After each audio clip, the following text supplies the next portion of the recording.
Hello, everyone. I hope you guys are having yourself a wonderful afternoon on the Sunday. On not Sunday, on the Saturday. So I had a lot of things to do, and I was already kind of a little bit in a rush, but that is all. So just give me one little second here.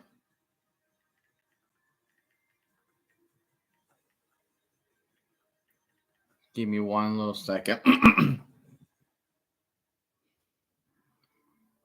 So today's matchup, Battlehawks going up against the Renegades.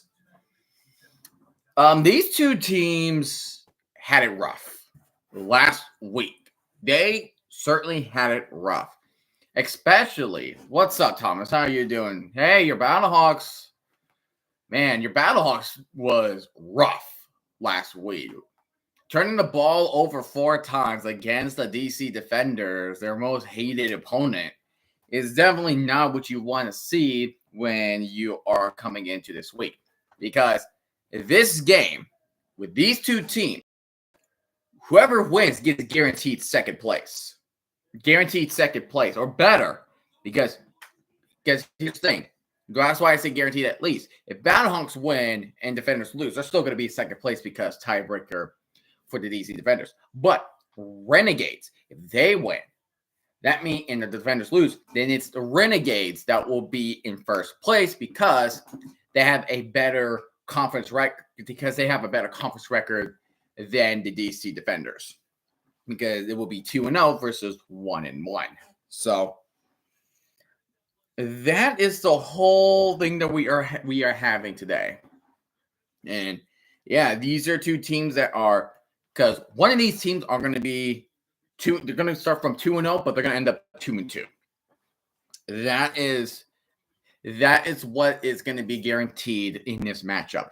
This is why this matchup is it's definitely an important one to look out for today. There we go. That's much better. Here before we, because right now I'm just trying to update everything, like putting in like a more high quality thumbnail for this stream on YouTube. So, did you get my DM? Oh, let me hold on, let me check. Oh, right. Okay.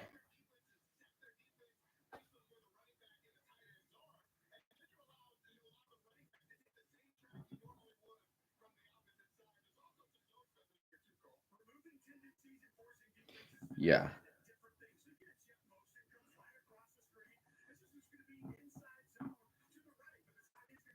Just give me one little quick second. Sorry. I had a lot of things going on today, so I'm kind of a little bit out of the ordinary with my thinking. I'm just want to try to take my time.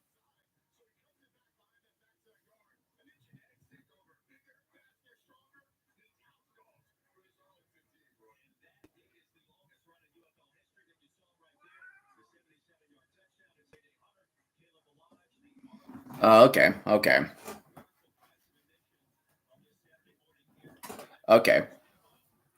I can definitely. Well, I'll do that. I'll do that later. I'll do it later. I'll definitely do that later. I forgot to change the quarter from final to first. But yeah, I mean, Wilkins can run, but his passing was not there against DC last week. It was not there. So the Renegades did go up against Manny Wilkins last year in week 9. They went up against them in week 9, and the Renegades took care of business. Obviously, it's different now because Manny Wilkins is the starter compared to last year, it was AJ McCarron. So that is definitely kind of different from back then than what it is now.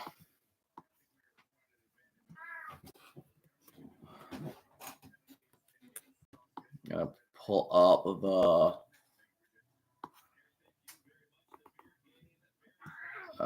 dagnabbit. Here we go. All right. Your laptop broke last night? Oh, dude, I am very sorry. I'm very sorry about that. My condolences is out to you with your laptop. I am very sorry, man. Here. Who is winning? Who?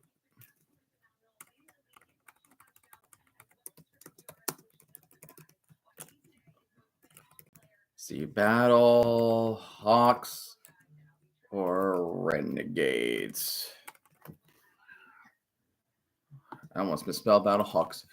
Whoopsies. There we go. Now your poll. Now there's your poll. Poll's up. Poll is up. If you want to go ahead and check that out. Just right now, I'm just trying to get the depth chart ready.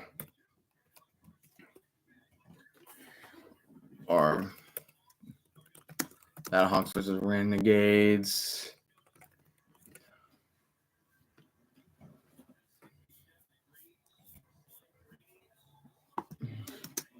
Renegades, and here we go. We're kicking off, and now it's the Battlehawks that will get the ball first to start this game.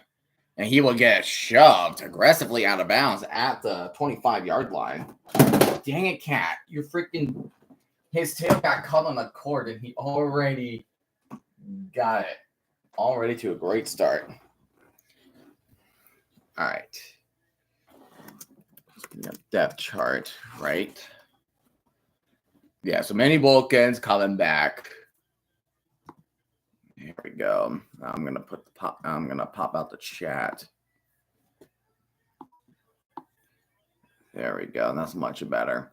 And Manny Wilkins is gonna throw a screen to Pearson too high, but he's gonna get rocked that he was trying to go for that screen. Holy moly. He got absolutely rocked. Whew. That was a monster herd. Number 46. Who was that? That was Miles Thorne, the safety, who just delivered that hit like he's a freaking freight train. Holy. So now you have second down and 10. The over-under today is 38.5. And St. Louis is favored by 1. And here comes an end around. And that's going to be a first down past the 40. And he'll be out at the 45-yard line. And that was Blake Jackson going off the end around. And he was running along the left sideline up to the 45-yard line. What's up, Cat? So, yeah. Right. Let me see.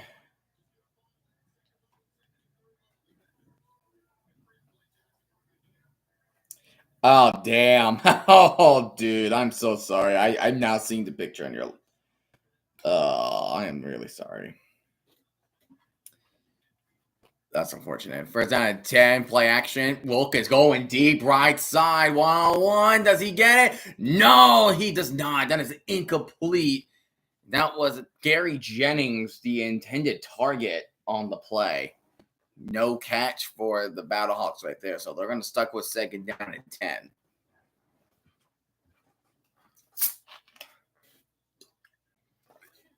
Also, I see that today is also the beginning of the NBA playoffs. After a week of playing, they are now playing.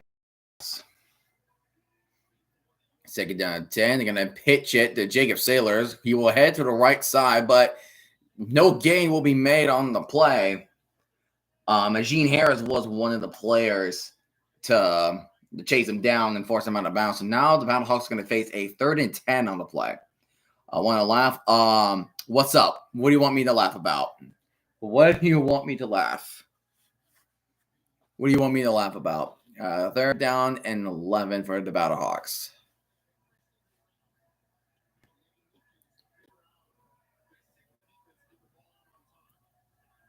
Ooh, the Anaheim Ducks has fired a head coach after 2 seasons. Rip. They're down 11. Manny Wilkins shotgun. Jacob Sailors. Oh no. That's a non-contact injury, and that's a fumble. And he's going to take it to the house, scoop and score. I think that was number 93, Chris Odom. Manny Wilkins is hurt. Manny Wilkins is hurt. That's a non-contact injury. I think he tore his Achilles, dude. It was the non-contact injury. I think he's done for the season. He's done. He's done.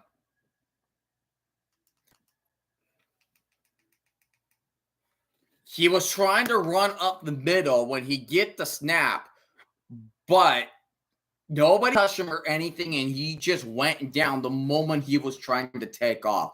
I think he tore his Achilles.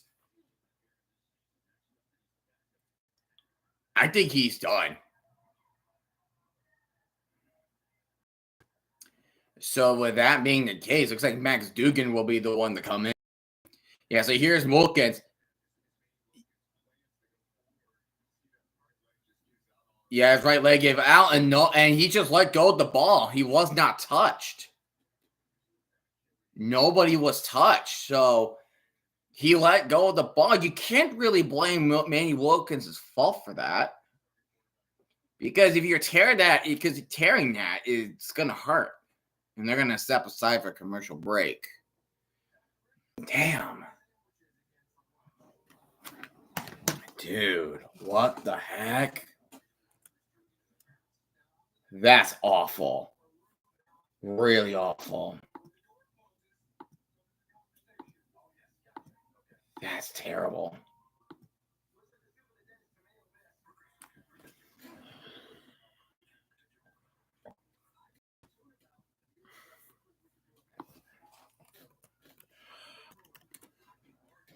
Dude.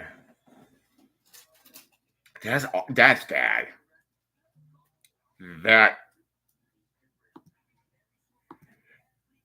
Yeah.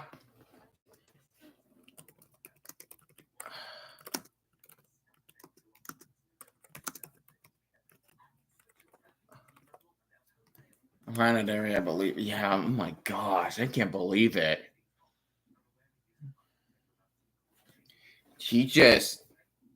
That was bad.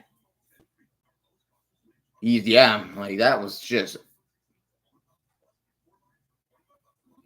Yeah, Fort Worth. Yeah, that's pretty much where TCU plays. Yeah, so if you're not familiar with Max Dugan was a quarterback from TCU, and he led that team in 2022 to a national championship appearance against Georgia. And you guys just missed it. Manny Wilkins had a non-contact injury. I think it's a season-ending injury right there. That's just terrible. That is terrible. I can't believe it. Yeah, definitely not. And like, if anybody is out here trying to say like Wilkins should have heard that, I want you guys to be in such pain and try to hold on to the ball. It is going to be very painful to try that. He can't really hold on to the ball long because he has to comfort himself before the trainees, the training staff comes over to comfort him. And he wasn't down. Like, he let go of the ball, but he wasn't down. That's why they had to rule the touchdown. And they even pulled out the card for him. Damn. So, Manny Wilkins is going to be out.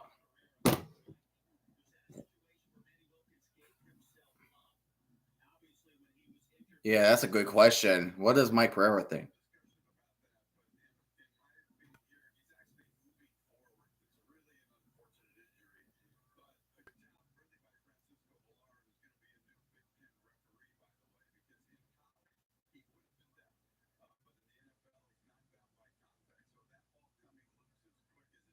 Yeah, like this is not like it, so. Here, yeah, so like he said, and I thought he made it clear. So because the rule is you have to be touched by someone to be considered down. Like if you're on the ground, you got to be touched by someone to be considered down. If this was college, that will be completely different. But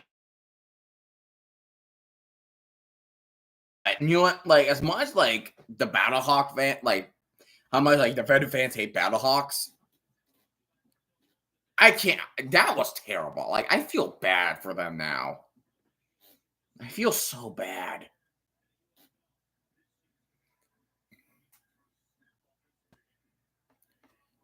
I just can't believe that happened. Yeah, go Renegades gonna go for 2 points, and then he got it, and that is another. That is a 2 point conversion right there, and that's Isaiah Whitestead, a catch from Perez for 2 points. So the Renegades jump an 8-0 lead after this unfortunate injury from Manny Wilkins.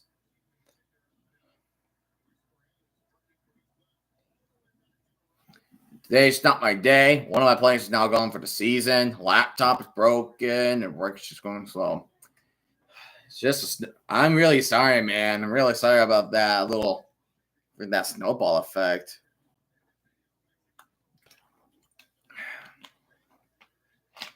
I hope that you can get a new laptop soon.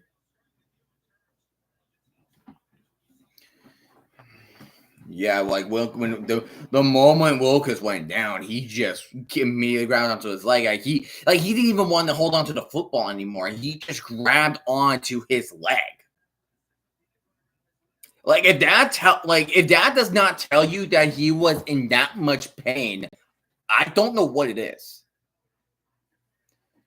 Jackson is going to try to return this again. He's going to break through the 40, and he'll be down to the 43 off the kickoff return. That's a good return from Blake Jackson. So, incoming new quarterback of the Battlehawks now, it's Max Dugan. Again, he is from TCU, led to a championship run, led a national championship appearance with the Horned Frogs. And he was drafted in the 7th round, I believe, by the Los Angeles Chargers, but he was released. Now he's in as quarterback for the Battlehawks. And he handed off the ball the wrong way, and he's trying to run up, but he got to 50. He handed the ball off the wrong way. He pretty much pulled a Johnny Manziel. Like he was handing off the wrong way. Goodness, this is gonna be a long day for Max Dugan, 100%. Oh, and also, I'm not sure what AJ McCarron's up to. Maybe retirement? Probably retirement. Yeah, and also Dugan was the 2022 runner-up of the Heisman Trophy winner. Sailor's trying to grow up the middle on the right hash, but he gets pretty much nothing on that run. Yeah, man. Rough. I had this on behalf of all the UFL, that is definitely the roughest start you could ask for in the UFL this season. That is the roughest start. And it's week 4. This is a marquee matchup. This is crucial for the Battlehawks to win. They have to win this. Dugan throws it. Nice throw. That is a first down. That is Jake Sutherland with the catch.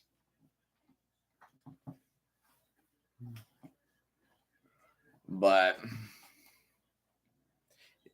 that is just terrible.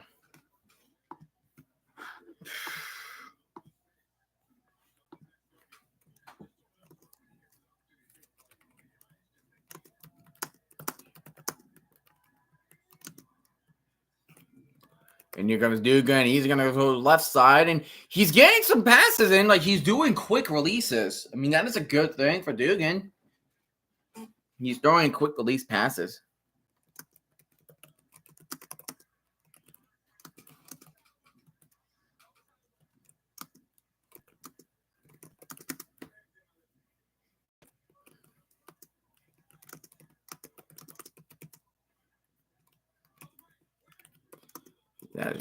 That's just awful. Feel bad. Felt bad. All right. So here we go. Second down 4 from the 41. And he's going to toss it to Sailors. Sailors thinks digging it. He had the room going to the left side, but he will only run for 2 yards. So that will be second down and third down and 2 on the play. And now we'll stop by Donald Payne. Donald Payne is a great linebacker on the Renegades. Fantastic up front. He's fantastic up front. So now we're looking up at a 3rd and 2 from the 42. They need to get to the 40. Blake Jackson in motion. Dugan's going to hand this one off, but Joe Powell was the one who initiated the trip-up tackle, and that was enough for them to stop them from getting a first down. There's Joe Powell. Joe Powell's been there for all – well, he was not there for a little bit, and now he joined back. You see the Seahawks are talking about shopping Howell during the Trump. I did not see that. What are they going to trade? What are they going to trade Sam Howell for? What are they going to trade Sam Howell for? Rodrigo Blankenship is going to try a 55-yard field goal from the middle of the field. Former kicker of the Colts. And he is lined up, and the kick is up, and it's good. Just no. Sorry, but no.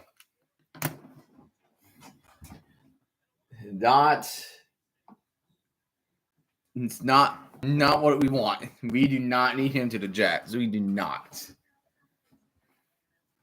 All I want is either get an offensive tackle or defensive tackle. Another shocking thing that will happen is we trade away Breece Hall and we get Ashton Genty. That will be shocking.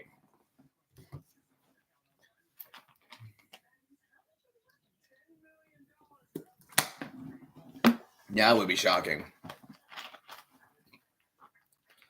But we really have not seen a lot of Renegades offense. So finally we will get a first look of their offense of the day. But if you don't count the 2-point conversion they converted after that scoop and score by Chris Odom. Like, that's just bad.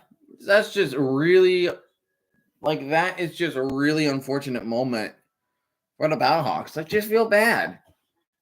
I really feel bad.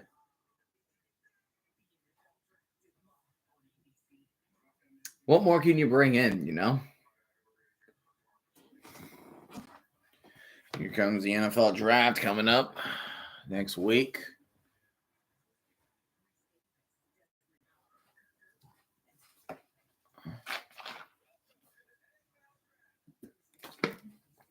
The NFL draft in good old Green Bay.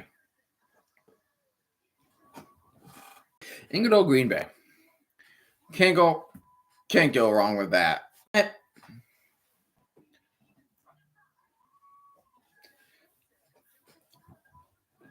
I think the next UFL game I think I have on my radar will be Showboats and Stallions on Friday night. I think that will be my next stop on the list.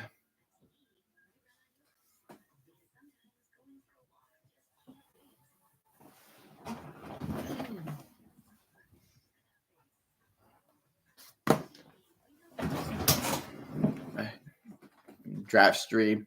Unfortunately, I will not make it.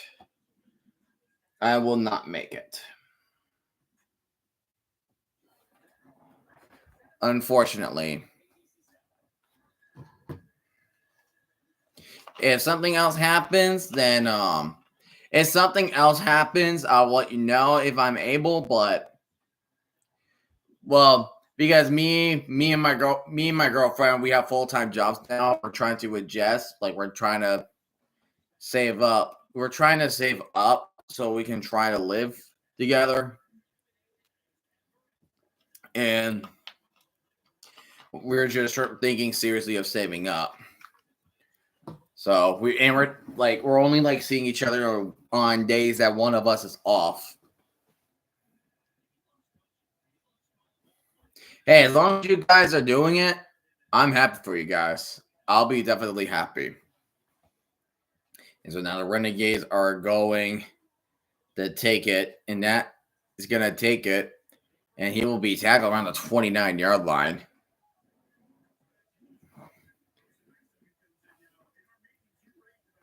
So the Renegades with Luis Perez last week did not score a touchdown against the Stallions last week. They did not score a touchdown. They did score one here, but offensively, they did not score. Are we invited to the wedding? Well, I have not even met any one of you in person.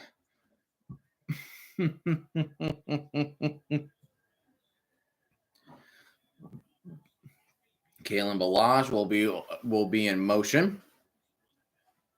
And here comes Isaiah Whitestead coming in motion as well. Perez handing off to Balaj. Balaj tries to make a spin move, but he's going to lose yards. I think he will lose about 1 or 2 yards on the play. Faliu will be the one to get the stop. Austin Faliu. So now here we go on second down and 11 for the Renegades. Perez will take the snap. He's going to throw on the slant route. And I believe that is thrown to Tyler Vaughns. Yeah, that was thrown to Tyler Vaughns, but that will be third down. It's not enough to the sticks yet.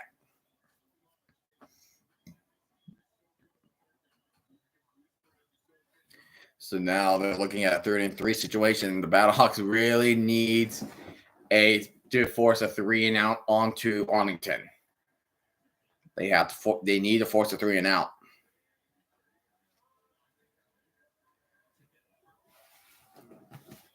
So here we go, 3rd-and-3. Perez throws it to Deontay Burnett, and Burnett makes a spin move, and he will get to about the 46 with a still first down. So that was a nice little cut move by Burnett, and he will try to get more yards out of that. So just like one guy, it was mainly like zone cover. 23 was staying in the zone, and he just did not technically cover Burnett. Best way to mute us all. No promises we don't get drunken speeches. Balaj tries to run up left hash, and then he will not get the first down, and he will not go anywhere. So that will still be second down at 10 for Arlington. That was really Harvey, the one who makes that tackle onto Balaj for a wideout. So second down at 9. High snap. He's going to hand out to Balaj. Balaj going left side. Harvey's trying to tackle him. Which he does. He will force him at midfield for a 3-yard gain, but there's a flag on the field. The first one of the day.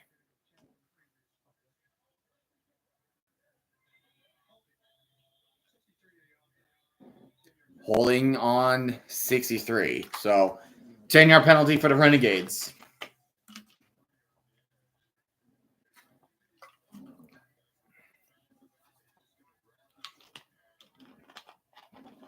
Yeah, you can't grab shoulder pads.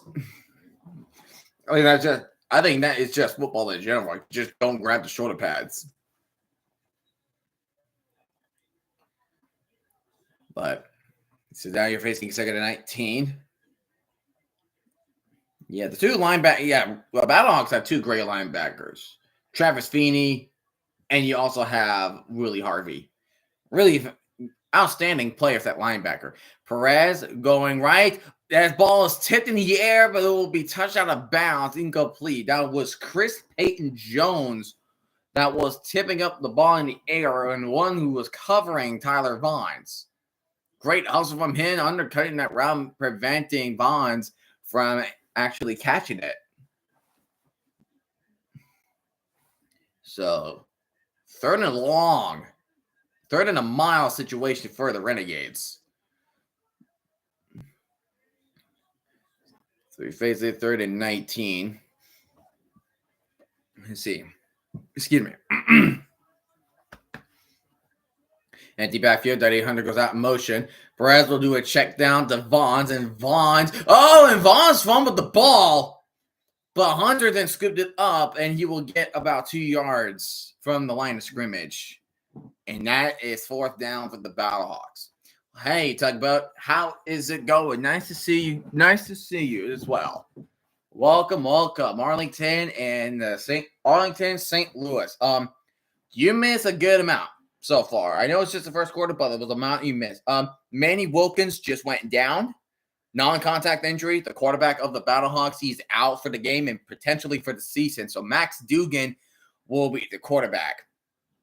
And while he was holding his knee, we got ourselves a good return. That's Ja'Cory Pearson. And Ja'Cory Pearson fumbles the ball. And that's going to be Arlington at the St. Louis 43. Are you kidding me?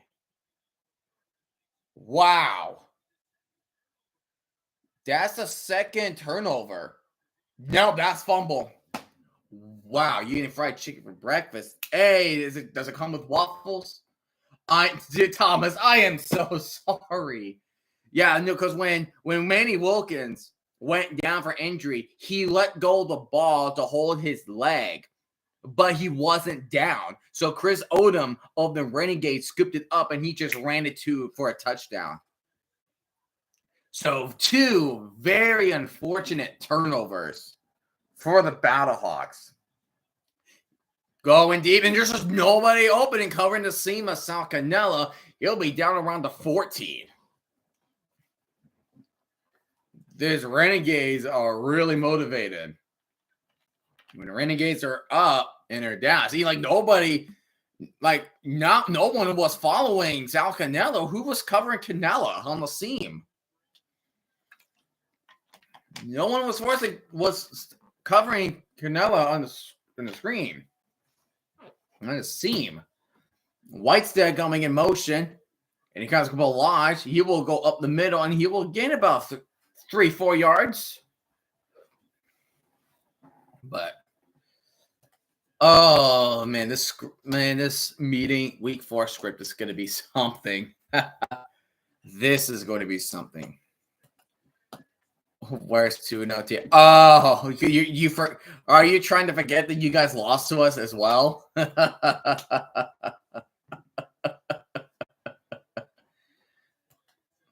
I'll be shocked if you guys manage to win. That would be amazing for you guys. There's a Wildcat pitching off to Hunter, and Hunter will get a first down, but he'll be out at the 2.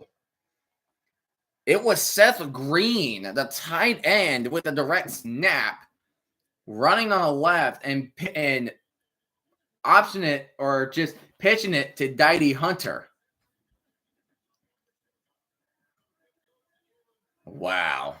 Just pitch it to Hunter.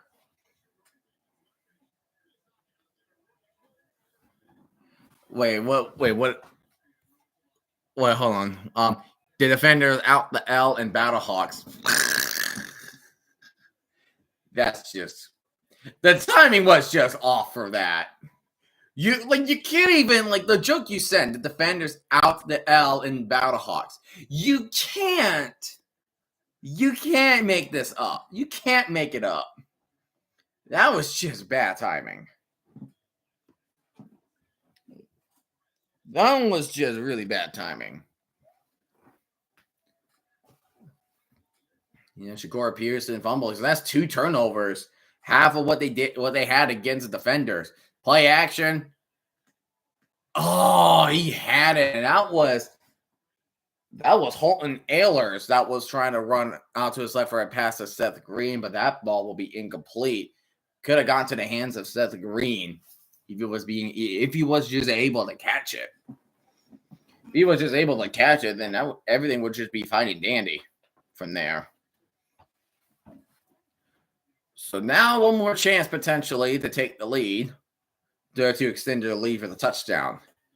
Perez will be back under center, still 4 wide out. South Cannella on the slot. Here goes Devontae Payton. He's going to pitch at Devontae Payton. He shakes off a tackle, runs into the left corner for the touchdown. About rough Renegades. So now we went to a 2-possession game, scoring off a Ja'Cory Pearson fumble on the punt return. Should have been a tackle right there. That was Olakuni Fatukasi. Should have been a tackle right there. Should have been. Should have been. I don't know, man. I don't know what you did. You did something. I don't know what it is. And Perez throws it for the end zone. Still on his feet. Does he get it? Are they going to call it? He reached for the goal line. And they're saying he did cross the play. So now we have a 13-point game. 1 minute and 30 seconds left at the first. See, he's not. So right there, he's not down. Ooh, that's really close. The second effort really did justice. That did justice for the Renegades. All the Renegade fans. So Defenders and Renegades play in week 5. They play each other in week 5. And the Battlehawks are going to travel back to St. Louis, but they will host the Michigan Panthers. And if you know what happened last year between those two teams, I think you know. Defenders and Renegades next week. And then Brahmas plays the Roughnecks, I believe. So now the Renegades are going to kick this off to the Battlehawks. And this, mind you, the Battlehawks had the ball in the first half. All right, landing in the landing zone, so Blake Jackson picked it up. And he will be, that's Gary Jennings. He'll be done at the 25. Why add to my mystery? That's just life. Life just not fair. Life is just never fair.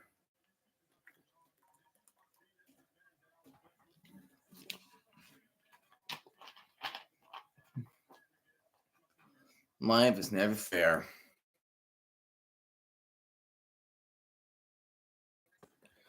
First down and 10. Max Dugan and shotgun dropping back. He's going to throw a check down to the middle for 4 yards to Gary Jennings, and that will be second down and 6 for St. Louis. So we got a minute, 13 seconds remaining. Second down and 6. I went to church last night and everything. Did I not pray hard enough? Sounds like you need more Jesus. Some of us just need more Jesus.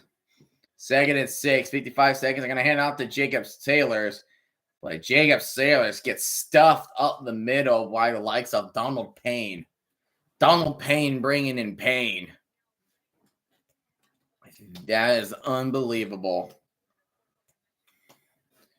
So we might go to one more play. We're probably going to go one more play before we officially end the second quarter.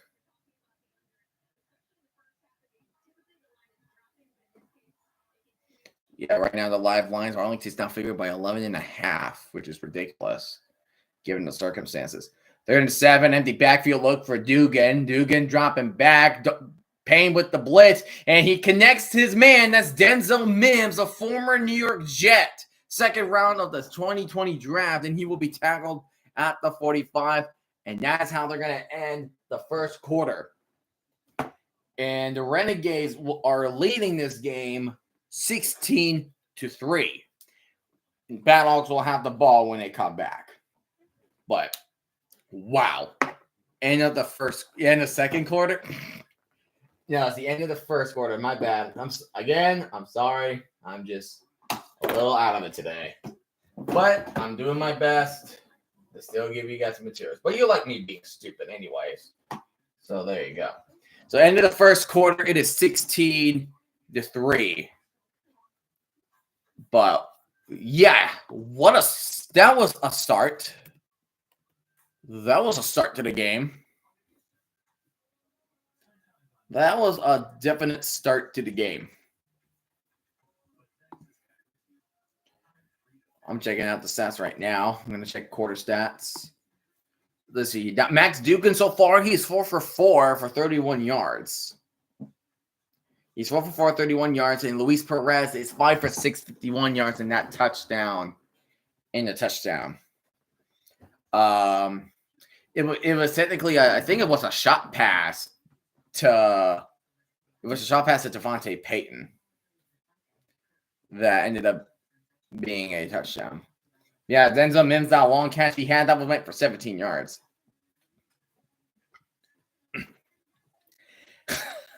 Maybe this is just a bad dream. I'll wake up soon, right? Well, you remind me of Mr. Krabs when the Flying Dutchman gives him a second chance if he stops being cheap. You remind me of that. You remind me of the Flying Dutchman. Yeah, you checked out of the hospital a couple of weeks ago. Here's a bill. You mean I'm awake? One tech of a loss, Austin Fialu. Gene Harris, the fumble recovery. That was Chris Odom with a touchdown. No team has recorded a sack so far. So, there you go. All right.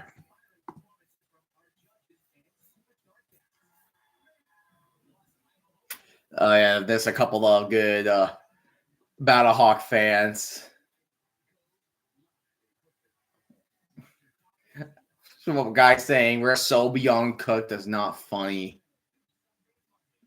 Dude. I just want to know I'm just dying to know the thought process of this game. I want to know. And Cordero is injured too. Oh, sheer goodness. Oh my goodness. KFC for breakfast is so good, but I'll probably regret it later. You better make sure you don't get the acid reflux. I'm gonna get some fried chicken and get some waffles. I mean, there you go. Like that's my favorite brunch item. That's my favorite thing to eat for brunch. Just chicken and waffles. It's the perfect combination. All right, we start the second quarter at the 45-yard line. Ja'Cour Pearson in motion. Dugan dropping back. He's going to throw a quick one to Howard, and Howard will gain only 2 yards on the play. And that one, that was Jarvie and Howard. So, Jarvie and Howard, what's funny about these two teams? Yeah, Cordero, the quarterback from San Jose, he's also hurt too. Buffalo fried chicken. Mighty tasty. Mighty tasty. Dugan. Oh, he's going to try to run it now. Oh, gosh. He just lost 6 on the trying to run. Oh, goodness. What the hell is St. Louis doing? And that was Charlie Thomas the third with that sack. I think you count that as a sack. Wow. But like for Jarvie and Howard, so he broke the UFL record for the longest running touchdown in UFL history. Then the next day, Brahmas and Renegades blotched the same thing. Dugan going deep right side, and he completely underthrew that, and that is intercepted. 3 turnovers. 3 turnovers in 16 minutes.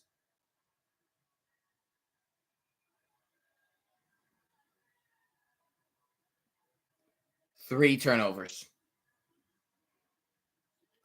That was Chris Claybrooks with the interception. That was just a massive underthrow. Massive underthrow. He'll be down at the 16, but that's a massive underthrow. The Battlehawks just looks lost right now. 3 turnovers. 3 freaking turnovers. 3 turnovers. And those beatdowns were only there. And the reason why, and now you might be asking, okay, how did St. Louis beat the crap out of the Roughnecks and the Brahmas so badly? Well, they suck. Those are the 2 bad teams of the league. They freaking suck. And then they went up against a real team like the Defenders, and they turned the ball over 4 freaking times. And they had plenty of chances to win. 3-yard gain up on the right hash, 2nd down 7. Yeah, the downfall of St. Louis needs to be studied. No. I'm right there with you, Tugboat. The downfall is crazy. The downfall is absolutely crazy. I don't blame you. I really don't. Chris Claybrooks with the interception, so now 2nd down 7 with 13 minutes. There's a play action from Perez, and Perez tries to get it off to Hunter, but badly overthrown when he was getting pressured. And the Renegades having the turnover hat. 3 of them have already been worn. Manny Wilkins fumbled when he got hurt, and Shakur Pearson fumbled on the punt return. And then a bad underthrow by Duggan that was an interception. And now 3rd and 7. The Battlehawks they just need help. They need to be motivated. They just need to be motivated. And are we gonna get a timeout? Red Black. I would not say that right now. Because Manny Wilkins just had a non-contact injury. Let me give you a rundown, okay? So, during the first drive, Manny Wilkins was trying to run up the middle. I think it was his right leg, his right ankle gave out, and then he let go of the ball because he was holding on to his leg because it was hurting that bad. Then Chris Odom on the Renegades picked it up, and he ran for a scoop and score. So it was 8-0. Then at one point when the Renegades were punting the ball, Shakur Pearson caught it, but while he was running for a return, he fumbled it, and the Renegades scored a touchdown afterwards. Then when Dugan was there after Wilkins gets hurt, he just threw a massive underthrow and got picked off. So that is the story of what's happening with the Battlehawks. It's not good. Look, I would like to say, it's just, in my opinion, it's not the time to, talk a smack, because I just feel bad for St. Louis. Especially when they're down Manny Wilkins. It's just horrible. At this point, I have to suit up and play for the team. Dude, that's me as a Jets fan for 15 years. For the time that we had not made it to the playoffs. That is me every day until we finally reach the playoffs.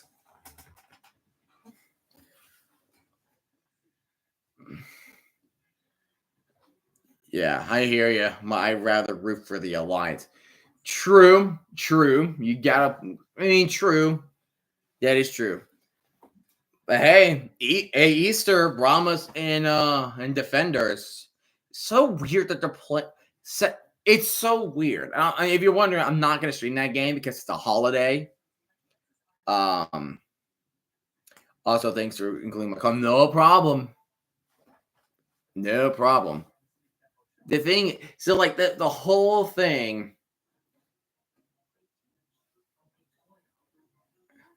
Yeah, I can handle trash talk, but I'm not getting beat down every offensive drive.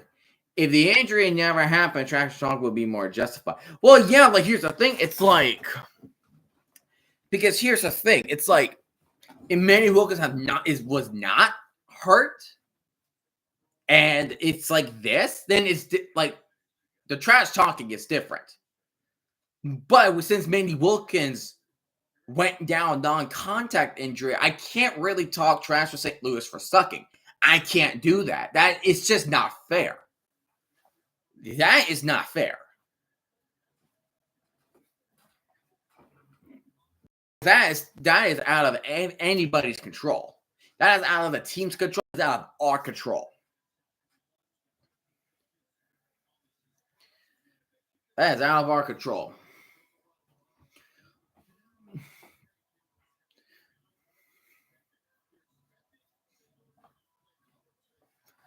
Was there a timeout that was called? I wasn't sure why we went to commercial break. I think someone took a timeout. Yes, it was a timeout for the Renegades. They call timeout. So, the Renegades are on 3rd and 7 from the 19. They need to head to the 26.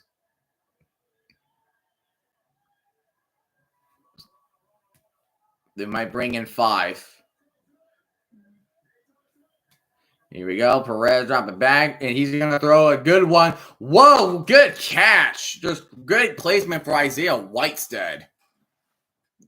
And that was Quinterio Cole covering Whitestead. That's another first down. Yeah, it sucks, but then again, I'm about to root for Arlington for the obvious reason. Yep, of course. But there is a flag, though, so that call might come back.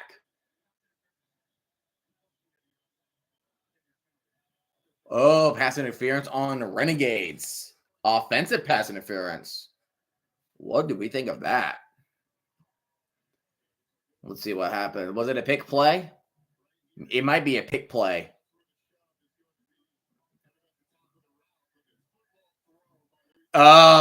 He shoved it.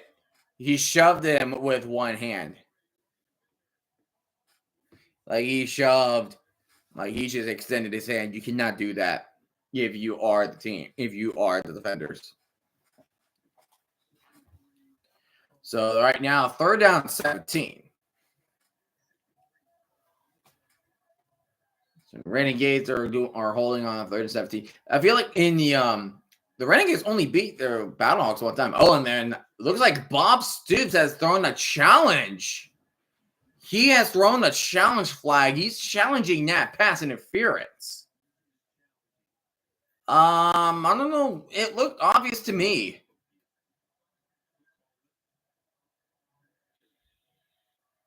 It looked obvious to me.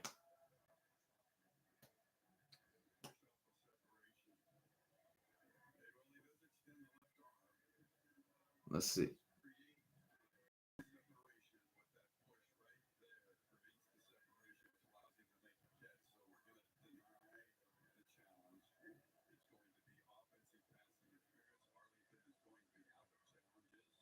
Yeah, and now Arlington will not only use the timeout.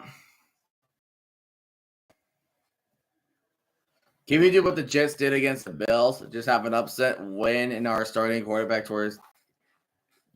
Well, I mean, that means your defense just has to. They gotta step up. I mean, it was tough for the Jets because in 2023, like we had one of the worst offenses, and we had Nathaniel Hackett as our offensive coordinator. And we were down by 13, or I think it was 10, because they were up. They had a 13-10 lead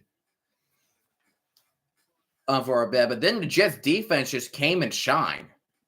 Your Battlehawks, Thomas, they really need to push through on the defense. And right now, they're doing the job. 3rd and 17, they're at the 9. If you could keep them back there and they punt from their own end zone, you could be in good field position, but you got to take advantage of that. At this point, Rochester needs to retire. He's just trolling people. Perez dropping back, throws it to Diddy Hunter for a 2-yard gain or a 3-yard gain at the 12, and that to the 13. And now it's 4th down for the Renegades. So St. Louis hold up their front.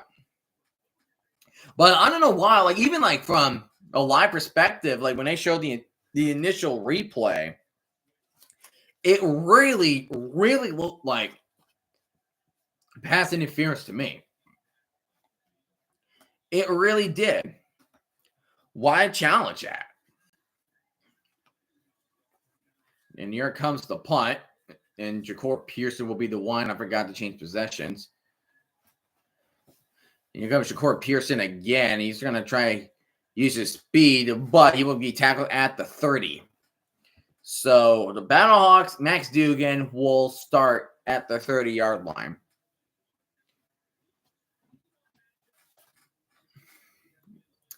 I mean, there's some basketball that's going on. Right.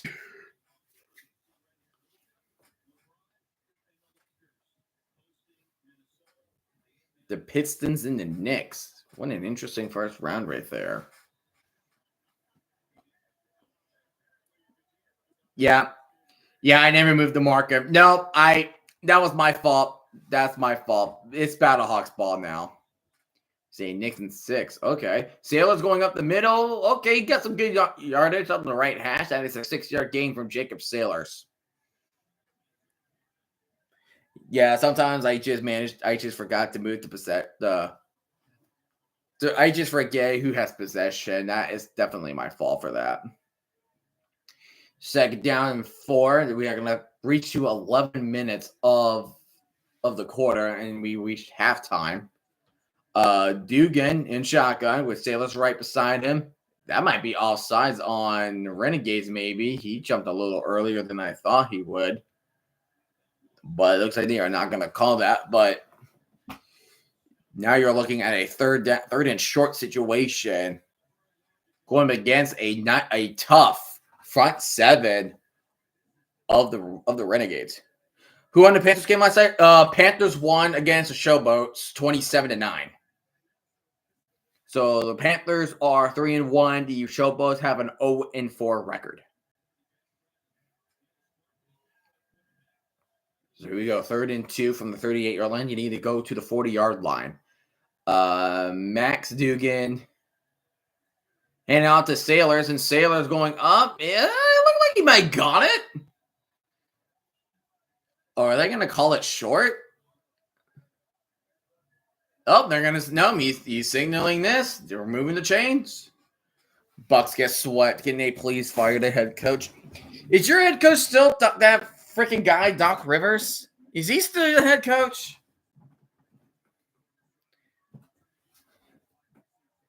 He's still that freaking head coach. First down and 10 from the 40. Is self-duck. That's what I figured. Play action. Dugan to the middle. Way too high for Gary Jennings. And now will be incomplete. It is 2nd and 10. It is now 2nd and 10.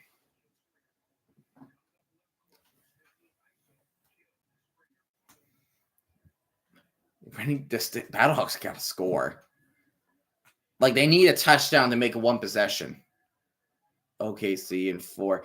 Wait, Red Black, who is your basketball team? Who is your basketball team? I don't really watch a lot of basketball, but who is your team? Sailors making a move. He gets the first down. Just busted through at Renegade territory. Oh, the Knicks. Okay. So, you're playing against the Pistons. Hold on. Let me look up the bracket. Hold on. ESPN. I'm going to look up the bracket real quick. I want to see what we have so far. Pacers is leading against Bucks game 1. 27-19 with 2:53 remaining of the first. First down at 10. High snap handing off to Jarvie and Howard, but Howard will go nowhere on the play. All right, so we got Bucks, Pacers, Clippers versus Nuggets. The Clippers made it. Okay. Pistons, they were the worst team last year against the Knicks. Timberwolves versus Lakers. And then Easter Sunday, you have Grizzlies versus Thunder. That means the Mavericks did not made it then. The Magic playing against the Celtics. The Heat versus the Cavs, and the Warriors and Rockets. Play action from Max Dugan. He's going to roll to his right. He's going to look for a place to run. He will pass the line of scrimmage, and he will get out for 3-yard gain for St. Louis. Cavs versus Thunder in the finals. That would be nice.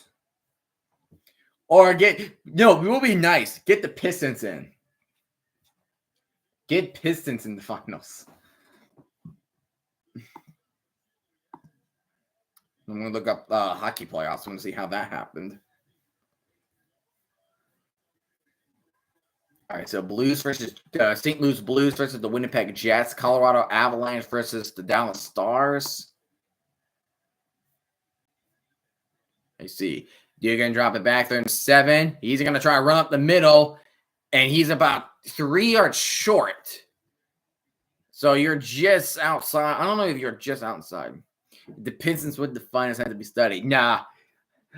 I feel like some random guy is going to have you refuse to study how they even managed to the finals. He's gonna make you refuse. He's gonna make you refuse. So, and they're going for it. Battlehawks are going for it on 4th down, 4th and 1. They need one more yard. Dugan's a shotgun. Why are you in shotgun? Oh, Jailers. Oh, he caught it with his fingertips past the 30. He'll be down to 23 as he was tiptoeing on the sideline. He was lucky to catch it with just the fingertips. I think it was Dugan getting pressured. Ooh, a little pick. He got picked off a little bit. I think he got picked off, like a pick play. And if Sailors dropped that ball, that would have been so unfortunate for the Battlehawks. But hey, you're at the 24. That's really good for the Battlehawks. 1st down and 10. They're running the ball a lot. Going to hand this off to Jarvie and Howard will just go. Will lose a yard, so he'll be back at the 25. Oh, and there will be a flag on the Renegades. I would assume that will be unnecessary roughness by Amari Bledsoe, who just went a little too far. Go on out, Cat. From a player that just went a little too far. Nope. That's an automatic 1st down. That's on 92. That's Kyron Bars. Let's see. So he gets him. So they got him stuffed.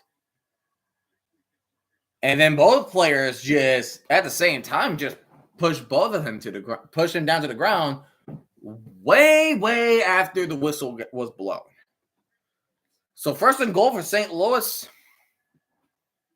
to the 10. So 1st and goal. You know, there's a lot of flags now. What the hell is going on here?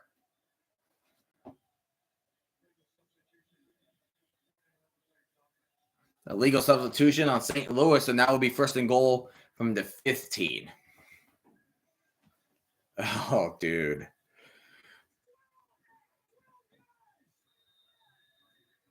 Can't do anything about that. He's like, 12 guys. 12 guys. 1st and goal from the 15. Dugan handing off to Sailors, and Sailors gets the yardage back. He gets back to the 10. Now they have pretty much 2 more chances to try and go for it. Because if you kick a field goal, it's a 10-point game, and you're still having a 2-possession game. But if it's a touchdown, then you're only going to be down by 7 with the 16-9 game. Jacob Sailor, 9 rushes for 27 yards. The Renegades have a great defense. Like, Defenders fan, back my mom was showing me old photos. Oh, that's cute. Reminiscing back to old photos. Dugan, play action. He's going to keep it to himself, and Dugan wants to get more, and he gets 2 to 6. So now you're facing 3rd and goal. 3rd and goal for the Battlehawks. Because Renegades, they play the Defenders next week, and the Battlehawks play Panthers next week. Okay. The next Friday night, that's the game I'm going to do. And I'm also going to keep track of the NFL draft to the 2nd and 3rd rounds until the game is over. On that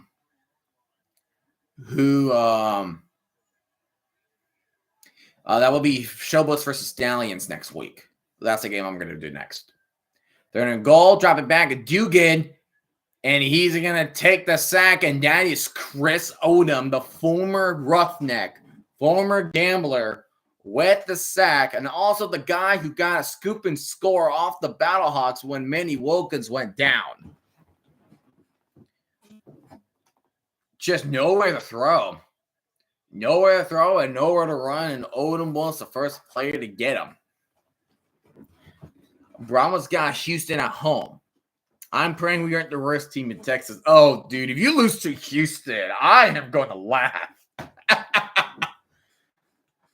And Rodrigo Blankenship will be kicking this field goal. This was for 31 yards. The kick is up, and that kick is good. So, 10-point game now. Arlington has the ball, but they will get it back in the second half. So, if you are Arlington, you can just take all the time in the world when needed. Here, I think it was this, and then it was this. I think it was.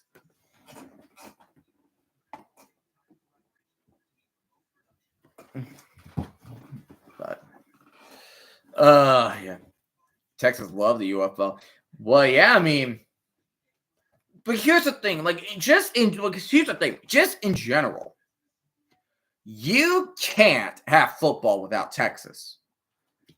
Football in Texas, it's like religious there. Like, they make high school football stadiums there look like college stadiums. It's unbelievable.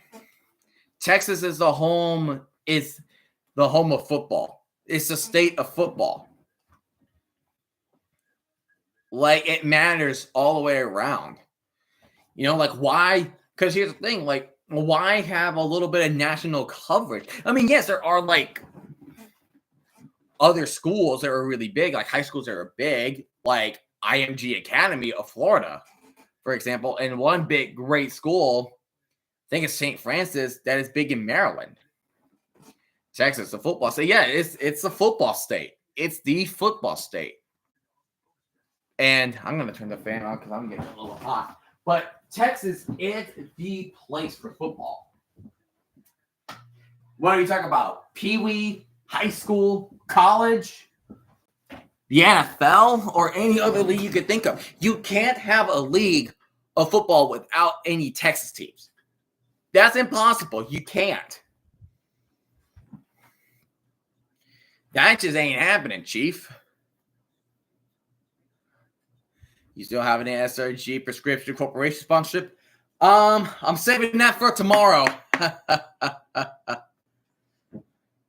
You see football out in the Midwest, Illinois, Indiana, hell, even Iowa. That is just a religion for football, mainly college. Well, I know, like, you just got to look at, and also, like, look at how many FBS college teams does Texas have? They have, like, I think 13 teams, I believe.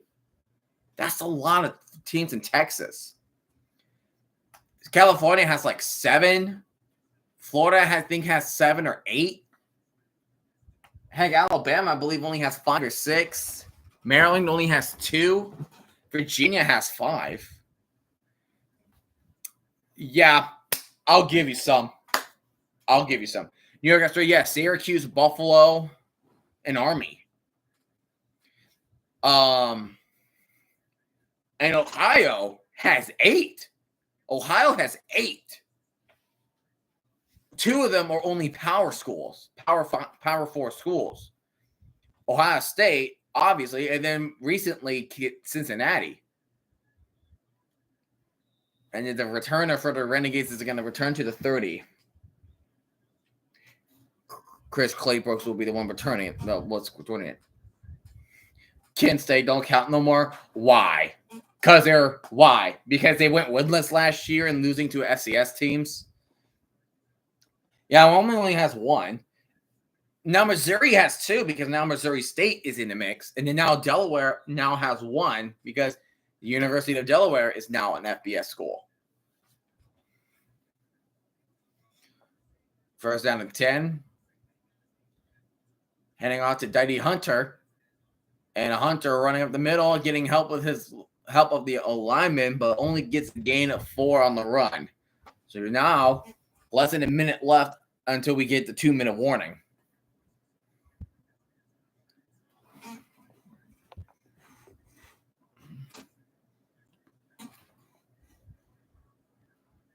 He lost a sick at heart in FCS school with scoreless back-to-back weeks.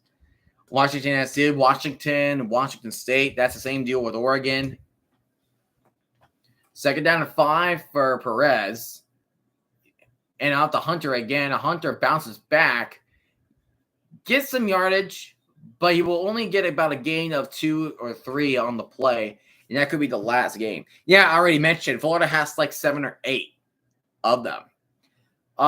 Georgia, I think, has 5. Georgia, Georgia Tech, Georgia Southern, Georgia State, and then there's 5, and also Kennesaw State.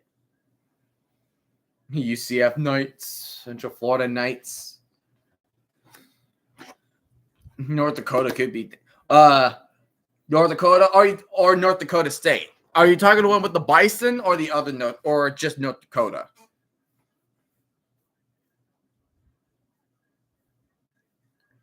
Because definitely North Dakota State could be like North Dakota State is God tier of FCS college football. No question about it.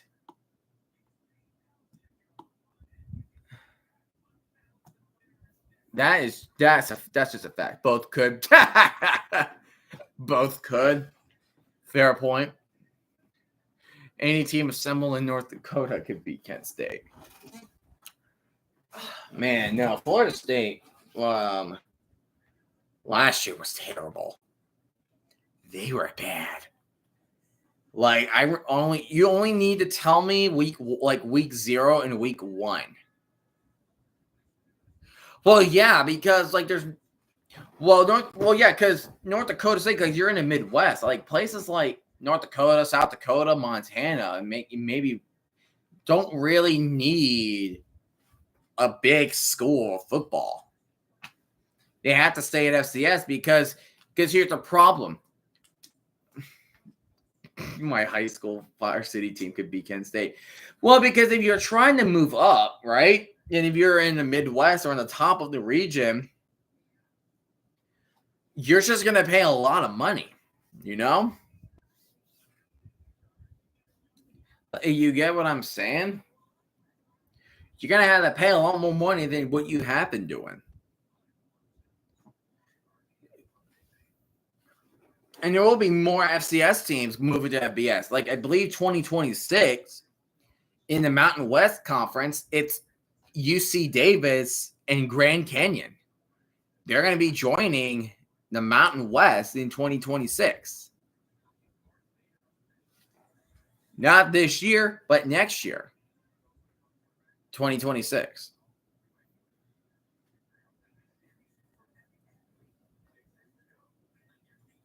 But also what's weird about the Mountain West was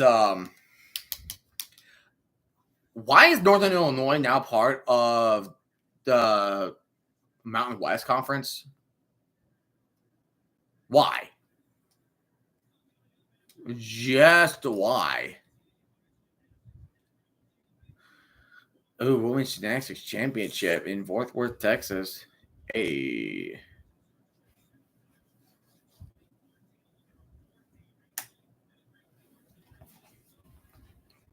Good old gymnastics. We're back.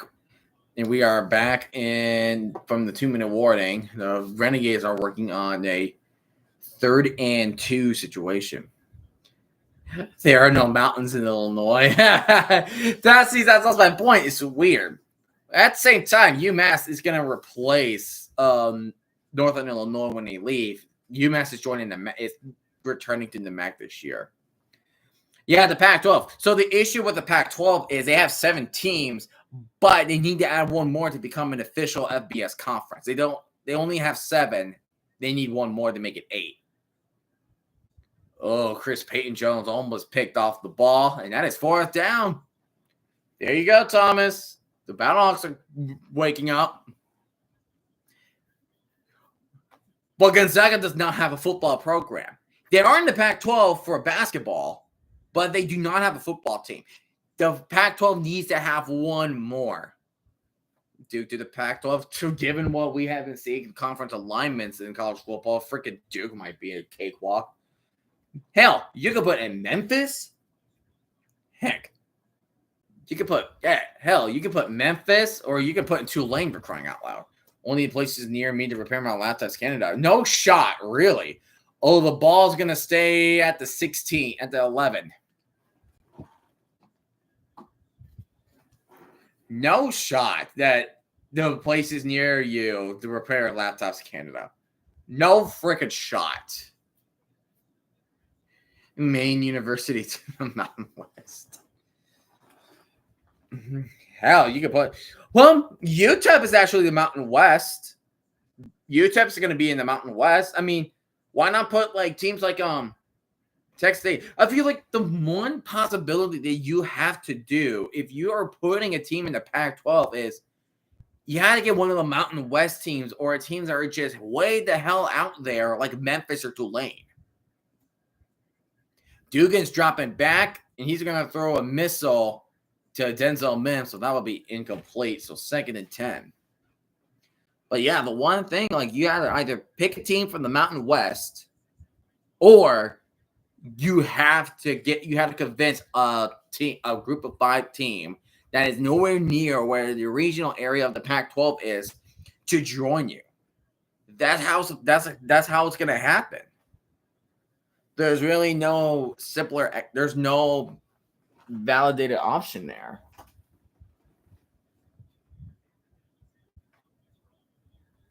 Dugan dropping back. He's going to throw to the middle. Oh, and he freaking dropped it. Hits him right in the chest, and Pearson dropped it. That could have been the first down for the Battlehawks. Are you joking me? Are you joking me? And he threw that behind him, and it was low, too. He was getting pressured. Oh, my goodness.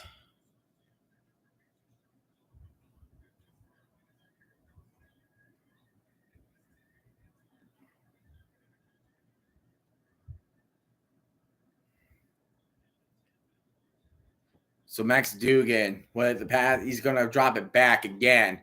He's looking. No awareness, and he gets sacked. And he will mark him down at the 2. Oh, my goodness. Oh, my goodness. What is going on? He didn't even see him. He didn't even see a defensive player just coming around the corner. He's just not aware. That was Will Clark.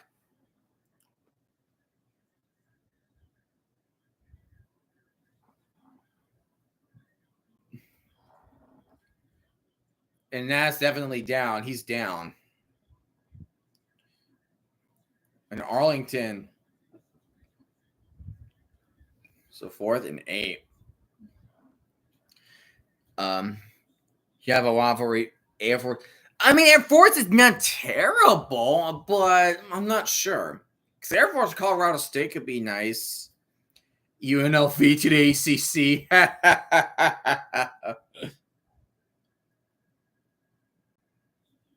So here comes a punt from the back of his end zone. Booming punt. He got it to the 43 on Renegade territory. He's going to take it back to the 45 at Battlehawk territory. But now, Arlington has no timeouts. Renegades have no timeouts.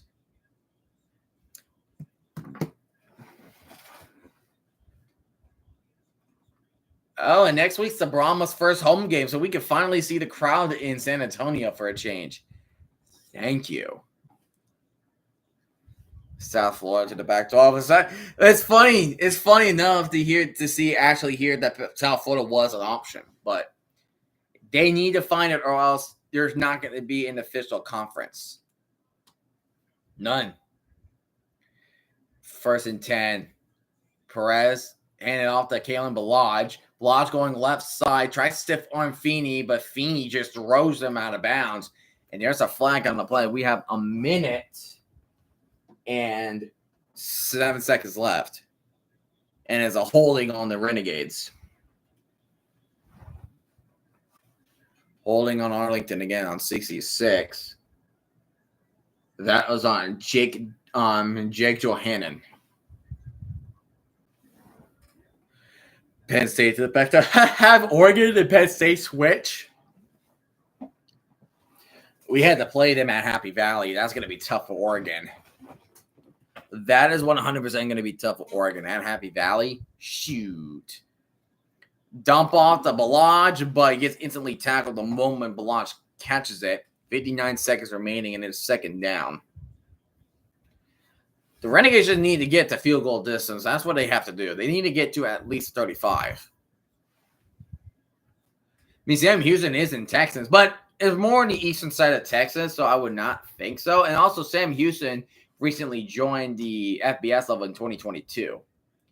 Perez, Tom Penny behind him, and he has to throw it right away, so that will be incomplete with 33 seconds remaining.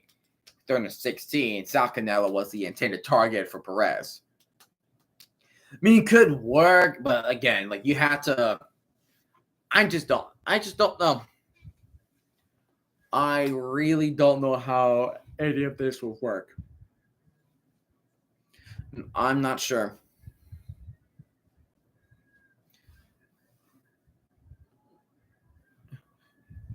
That's true, but they had to be consistently good if they won the move. That's the issue.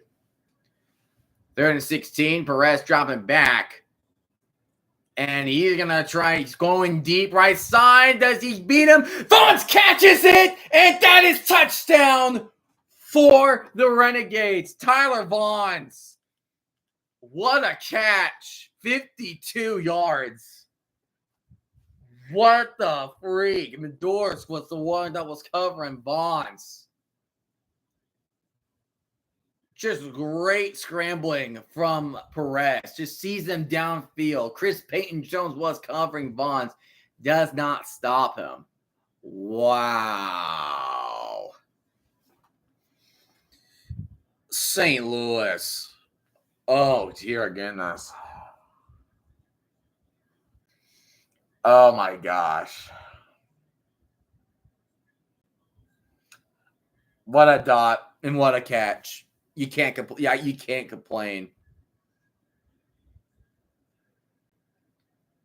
Man.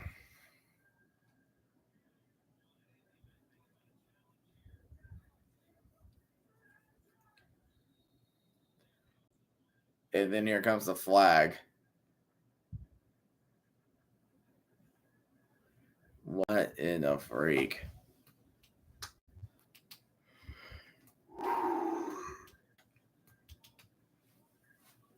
"24 seconds left. I feel bad for both of your teams. When do you? All right. My question is, when do you guys play each other again? I'm gonna find that out. All right, let me check. Week 9. Let me check week 9. And it's a Friday night. Damn.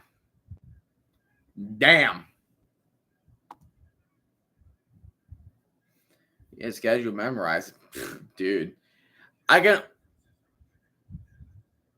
Oh, they're saying there might be a holding. Oh, that could be holding, maybe.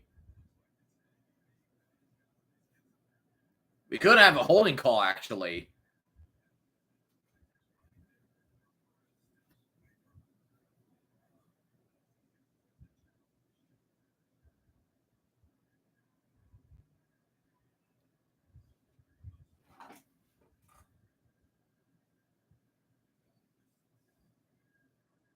We could get a penalty on here.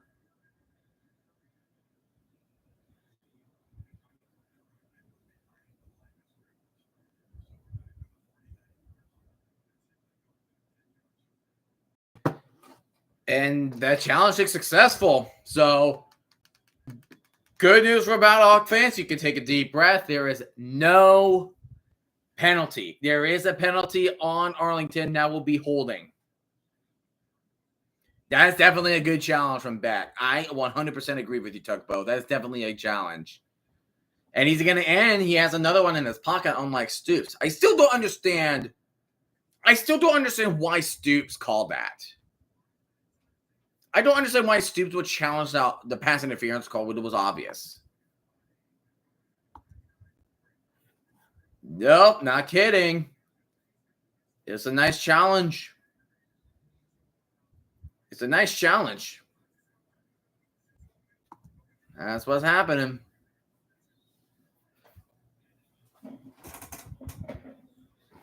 That is what exactly happened.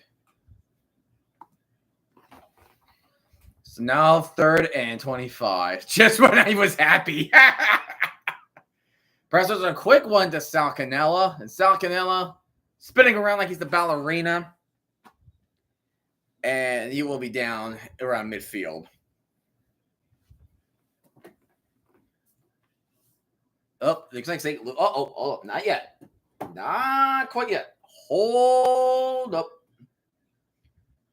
Hold it. Hold it. 4th and 17.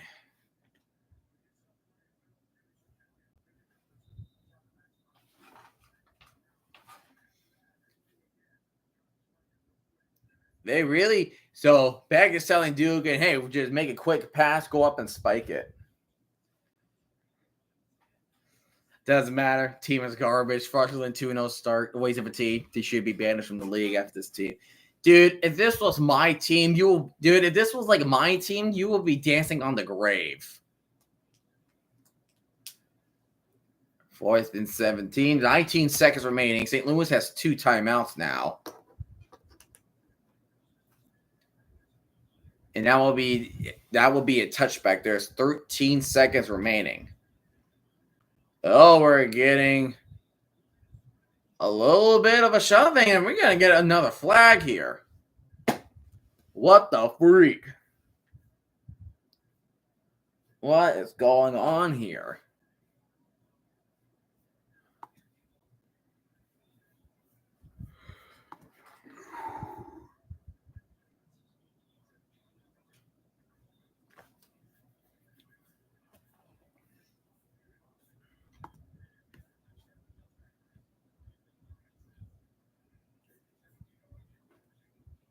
She's starting to be getting injured in the over 87 times. Yeah, I'm celebrating, but it's.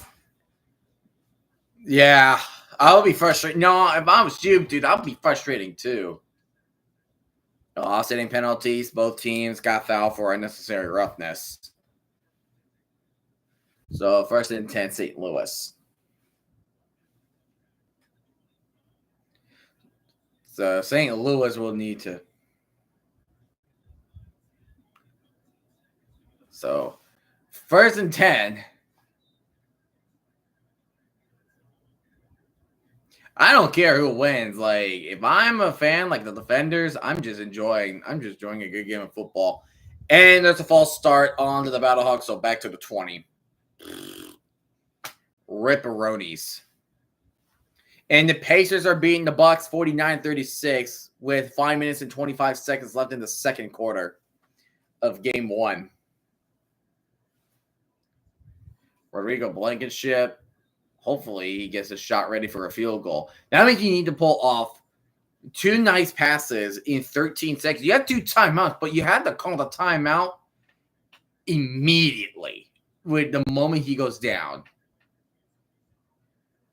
Going back. Try to run fast. Not happening. He gets sacked. And that is a newly acquired former Stallion, Taco Charlton, 1st-round pick of the Dallas Cowboys. And now we have officially reached halftime. Whoo, man. Halftime thoughts. Oh, dude. Where do we even start with this? Where do we even start with this? Also, well, to be frank, like, hold on. Well, to be frank, like, the Wilkins injury did kind of plague what was going on with them. it kind of plagued what their game plan is. 3 turnovers in the first half, that's definitely not ideal if you are the Battlehawks.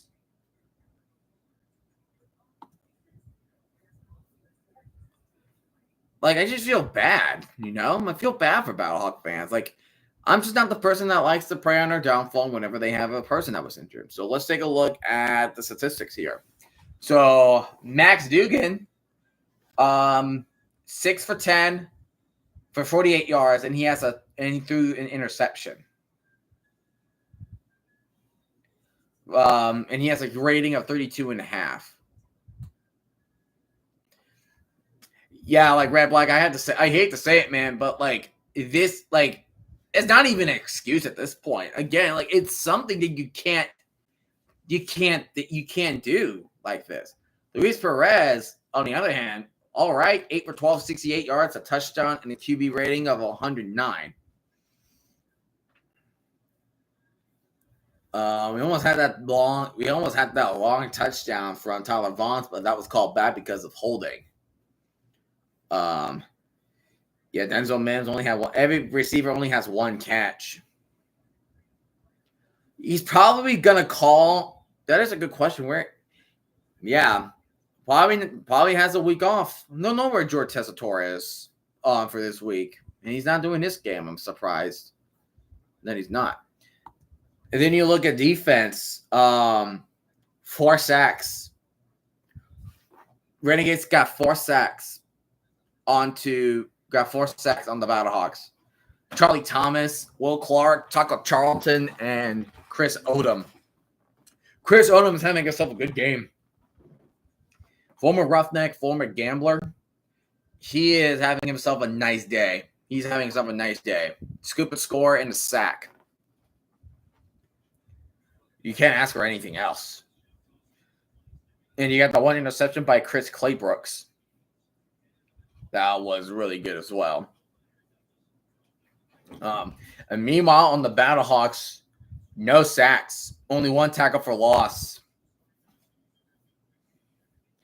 Renegades scored all 16 points in the first quarter. So the Renegades do need to work on their consistency of how many points are they scoring. They got to work on that consistency because that's pretty much what happened when they played against Stallions and lost for that reason. They lost for that reason. That touchdown, the game-winning touchdown.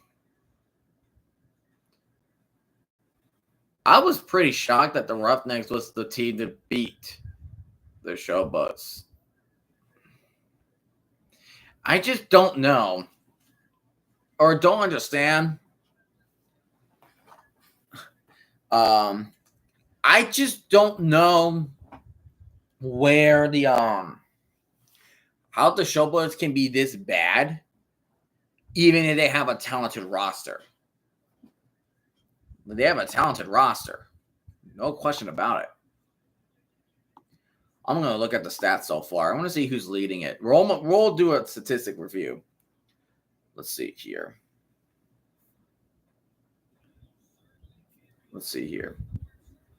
Jacob Saylor, so running back wise, Kalen Balazs has the most amount of yardage. Wow, Abram Smith is third? That's shocking. Deion Jackson also top 10 as well.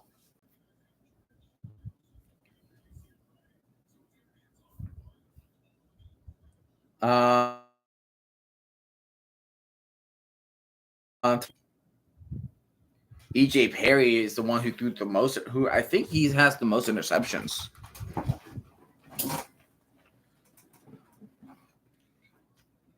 Also, my Bucks are cramping the bed. Today is complete coverage. Yeah, man, I'm really sorry. I am very sorry. 606 yards for Jordan Tyamu. Luis Perez is right behind Tyamu. Then there's Wilkins, and then Wilkins is not going into... Man. Completions. Luis Perez has the most completions. Receiving wise, Jonathan Abrams, Ty Scott. Ty Scott has a broken arm. we're definitely gonna miss that. Who's gonna miss that? The wide receiver 1 slot. We're gonna miss Ty Scott, and also we're not gonna have damn kid Farrell Gardner and DeAndre Baker in the secondary against the Brahmas. So, dang it. And destroying on the Brahmas is going to be out for multiple weeks as he's battling a right groin injury. Touchdowns. Emmanuel Butler is the only guy. Emmanuel Butler is the only receiver in the UFL that has 2 touchdowns.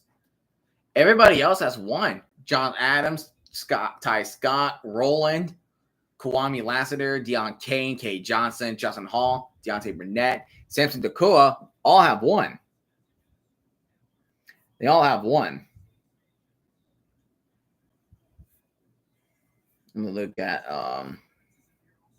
sack-wise. So sack-wise, it's a 3-way tie. It's a 4-way tie for first.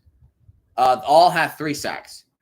Peter Tamupenu on the Battlehawks, Andre Mintz and Derek Roberson on the defenders with 3, and Bradley Anai with 3. Then you have Tashawn Bauer, who has 2 on the Roughnecks. Anthony Hines has 2 defenders, and Willie Taylor the third has 2. So, sack protection, doing some justice.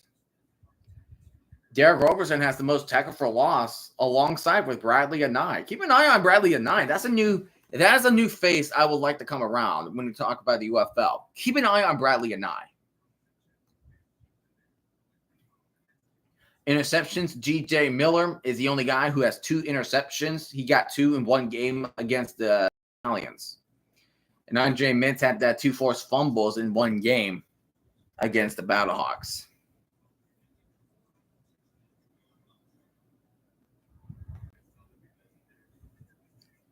So, then you talk about team statistics. So,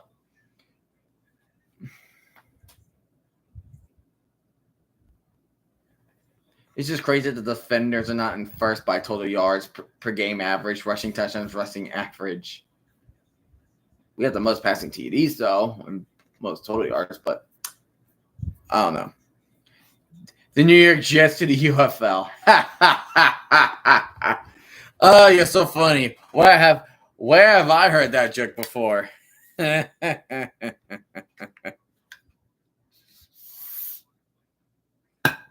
was nothing in there. I thought there would be. Yeah, just not good. I just feel bad. I just feel really bad for Renegade fans. Not Renegade fans. I feel bad for Battlehawk fans. It's just bad.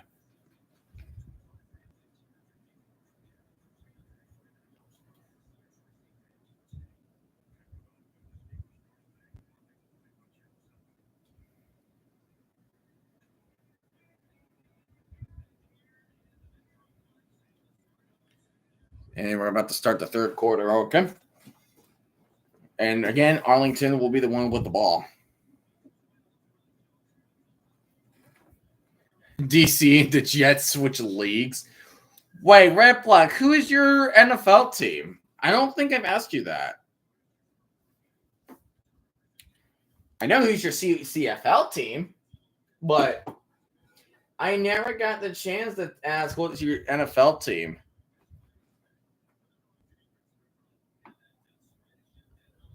Eagles and Broncos. Ooh, good combo. Nice combo.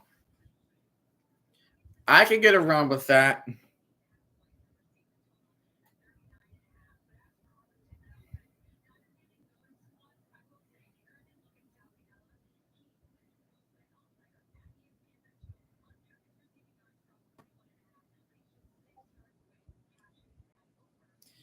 But whoo, baby.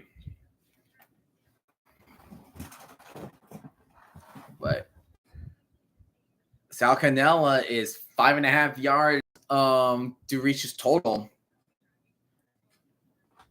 Try living in New York as an Eagles fan. All right, I can one up you with that challenge. I want you to move. I want you to move to Arlington or Dallas and just be an Eagles fan there. Dude, you would be scared of your life to surround yourself by Cowboy fans. You would just be scared.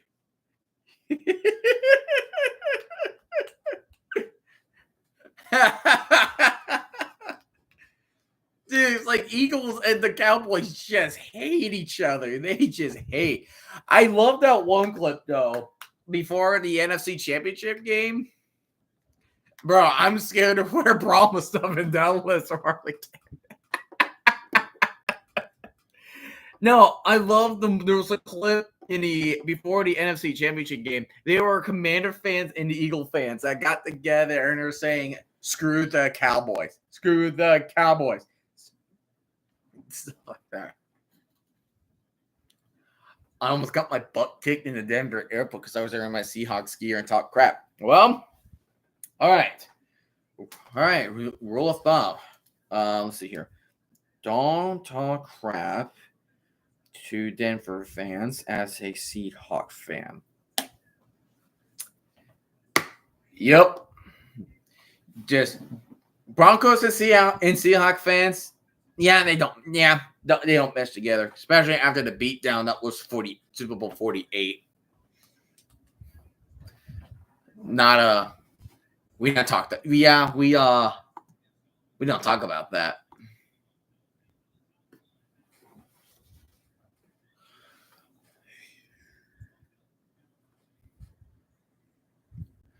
Still, don't forget y'all for Super Bowl 48 or the Wilson trade.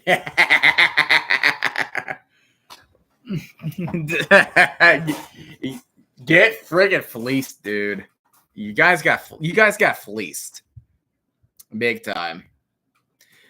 And I just find it funny, like the times that you guys had, 2022 and 2023 for Broncos fans.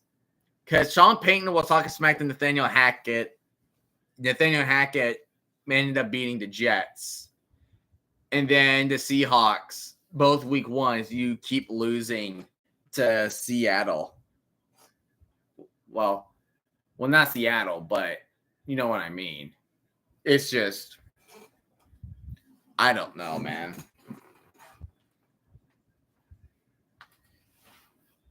Denver was living in hell. They were living in hell for the past, not last year, but like they were living in hell in 2022 and 2023 seasons. All right. Max Dugan. He's just practicing, ready for his takeoff. But the Battlehawks will kick it off to the Renegades to start the second half. A 10-point contest, 10-point lead from the Renegades. Eagles versus Broncos happening season. Ooh, then who do you have to root for to win? Daddy Hunter, and he will be talking to the 20. Who do you have to root for when they play each other? They do used to be in the AFC West. Yeah, before the realignment. So I can see why. I can see Seattle and the Broncos. I can definitely see the Seahawks and the Broncos having a bit of having that heated rivalry with each other. Broncos because they were first team. Okay, so I'll consider Broncos to be your absolute favorite team. I'll consider Broncos as your favorite. Okay. Definitely. Let's see, first down and 10. But I wouldn't be mad if Philly won. Yeah, that too. Kenneth Balaj going up the middle. He will go to the left hash, and he will get 4 yards on the run. So second down and 6. Kenneth Balaj. But, yeah, so next week, Stallions Showbus for Stallions. I'll stream that. Then Saturday night is Panthers Battlehawks. And at noon, Defenders Renegades. And at 3 on Sunday, and Isaiah Whitehead will catch it, but he will be 2 yards short of the distance. And that's Cameron Kelly covering Winstead. And then Roughnecks and Brahmas. And who are the Roughnecks playing? They play Stallions tonight. Yeah, they play Stallions tonight. Hanging out to Balaj. It looks like he just maybe got it. No, they're saying he's short? No freaking shot. They're saying he was short. Come on, there's no way he was short. They held up. Yeah, it's 4th down. Are they going to go for it? Are they thinking of going for it? Ramos up next. I'm not sure. I'm not 100% sure. They're going for it. They're going for it on their own 30. No way. They're going to hand it out to Balaj. Oh, does he get it? Are they going to move the chains, or are they going to spawn him short?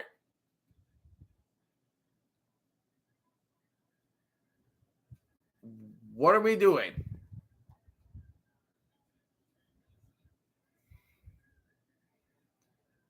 It looks like he may be short. It may look like he's short.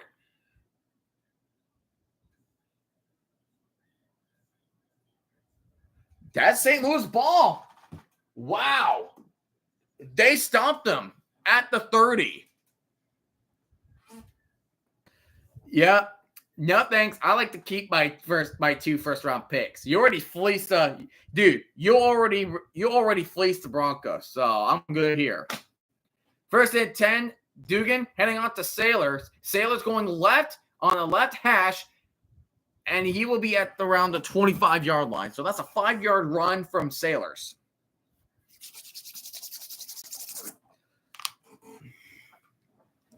Remember the 1-yard line? Clapping back. Excuse me. 2nd and 6.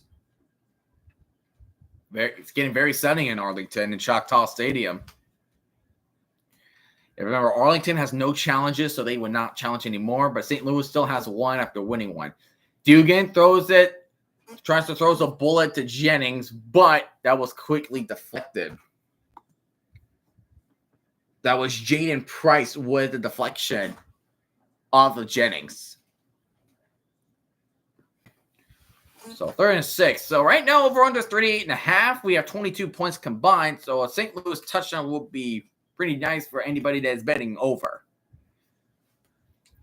Arlington is 2 for 7 on 3rd down conversions, plus the 3 for 9. Dugan will drop back, 3rd and 6. And Dugan's going to get rocked. And that's Chris Odom sacking Dugan for the 2nd time. Chris Odom is a wrecking machine.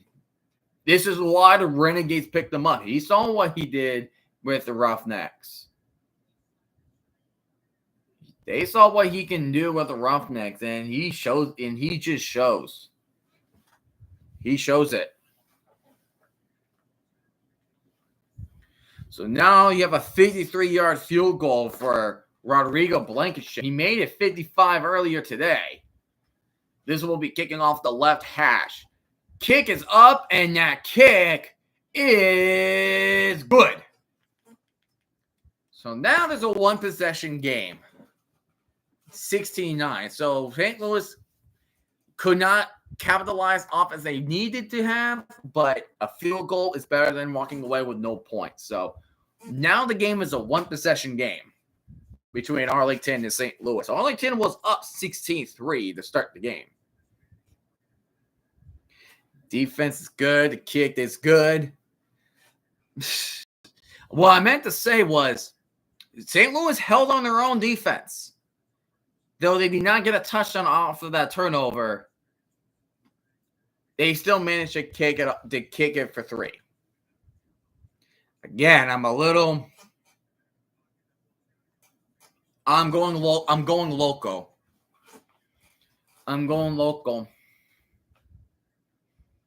Yo, your offense needs work. No, my offense definitely needs work. Speaking of, the Braves came back. I know it's against the Twins, for baseball, but the Braves they were down 4-0, but won 6-4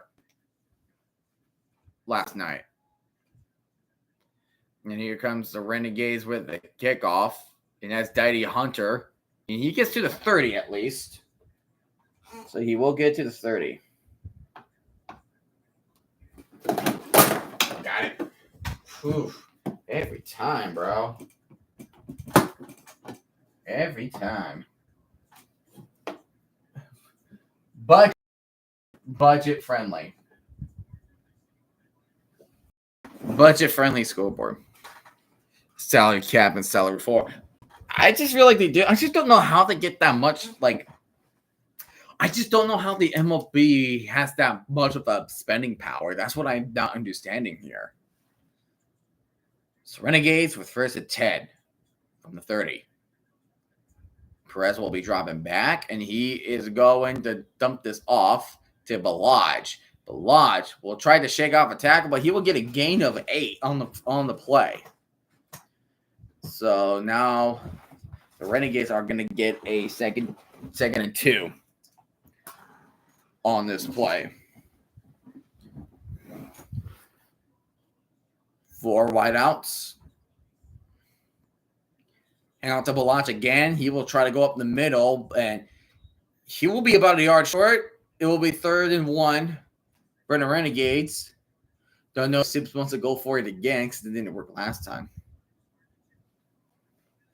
You know, I never thought my 2 favorite QBs right now would be both of my team.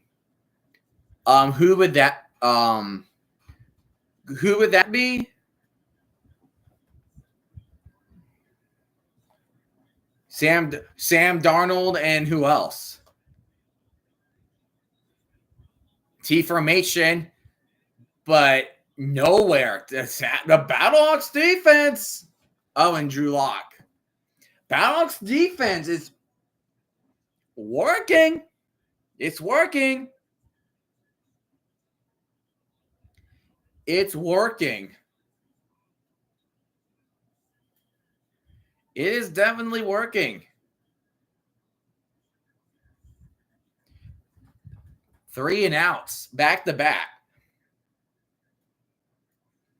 And here comes the punt from the Renegades. They do not want to do that again. Pearson will be the one to return from the 22. Trying to work his way out to the left side, but will not get there. He will be tripped at the 29-yard line. Gotta go. Have a date. Oh, you have a date. Oh, that's so cute. But I will see you all for next stream. See you, Red Black. I hope you have yourself a nice day. And, of course, my cat wants, the cat wants me. Well, there you go. Meow. Ugh. But, yeah. But, hey, no problem. No problem. So 16-9, Battlehawks has a chance.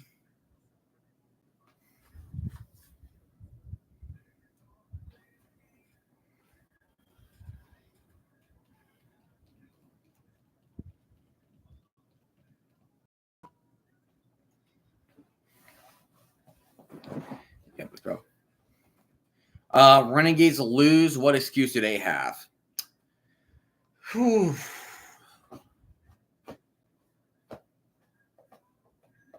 That's a good question. What excuse do they have? I'm not sure what. To be honest, I don't know. I don't know what excuse Renegades will have that they lose.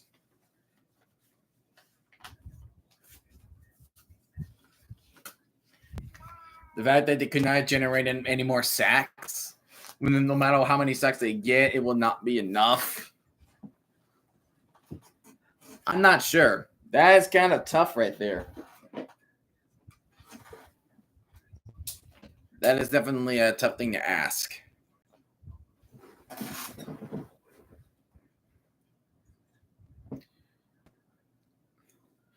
Yeah, because you guys turned over 3 times in the first half. And Manny Wilkins went down. So it's like on paper, the The Renegades should win. That's how I felt when Aaron Rodgers went down against the Bills in 23. And no, it wasn't good. It wasn't pretty. Like, I immediately thought we were going to lose against the Bills because the Bills had a great defense. And then the Jets just stopped Josh Allen on his tracks.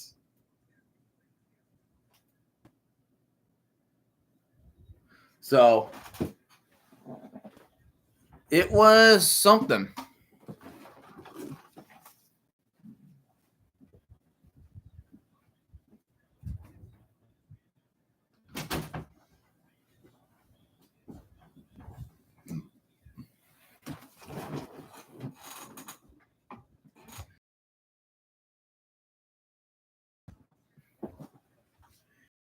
Seven.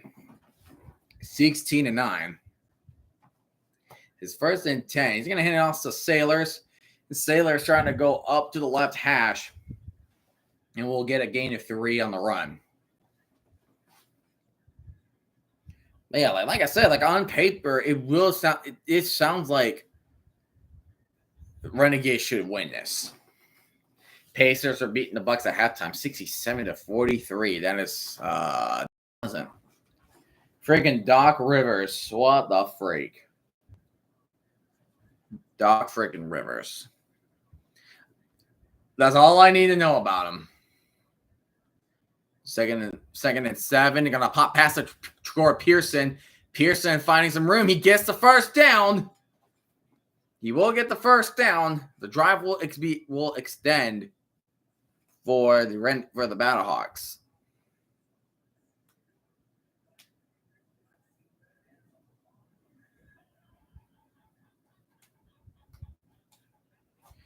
Is it bad? I'm almost numb to this pain. Dude, I've been numb to the pain from the Jets for a long time. It's nothing new. It's not bad. It's like the norm when your team is consistently bad.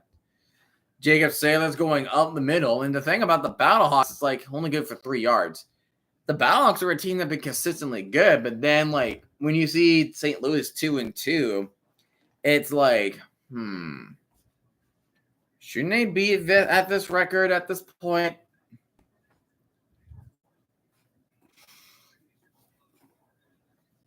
I'm just not sure.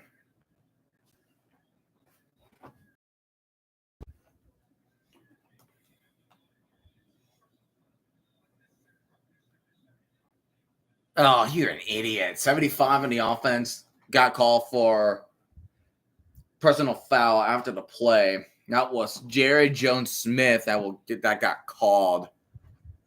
That got called.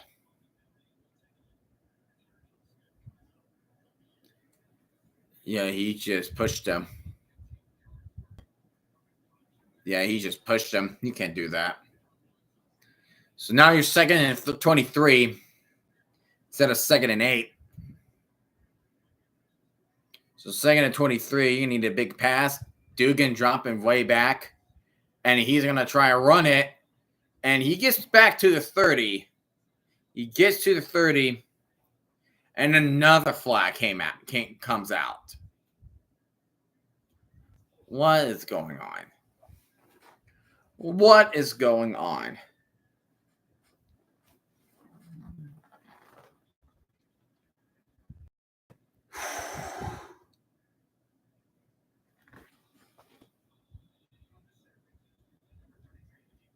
And now it's another personal foul on the defense. So it's an automatic first down. That's on Taco Charlton. Oh, my goodness.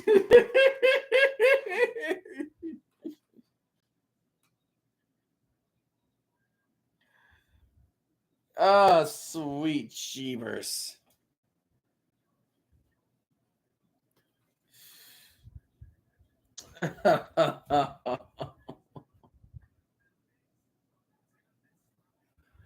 Oh my gosh. First and 10 from the 43. What the freak is going on? So first down at 10. Dugan's trying to run this again. He's running to the right sideline. He gets to the 49. You got to the 49-yard line.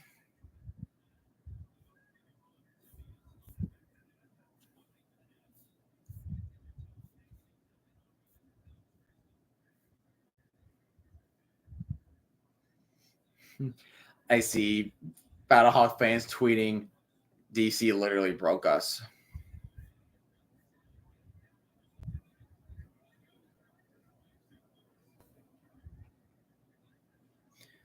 Dugan's trying to hand out the Sailor. Sailor's failed to break off the tackle, so he'll be back at the 50. So third and 4.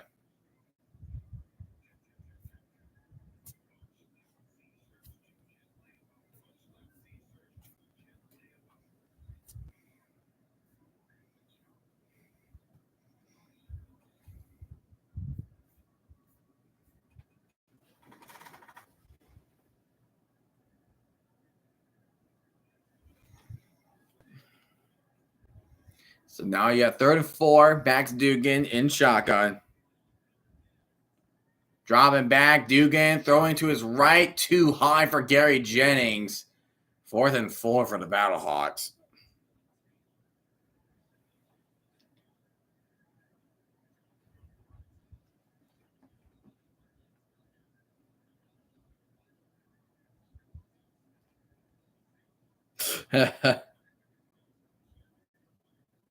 The defenders win the division. I want y'all to win the whole thing. Beat the Stallions in the championship game too. Well, if the Stallions make it, that depends on them too. Anybody can make it at this point. Like, if I'm being honest,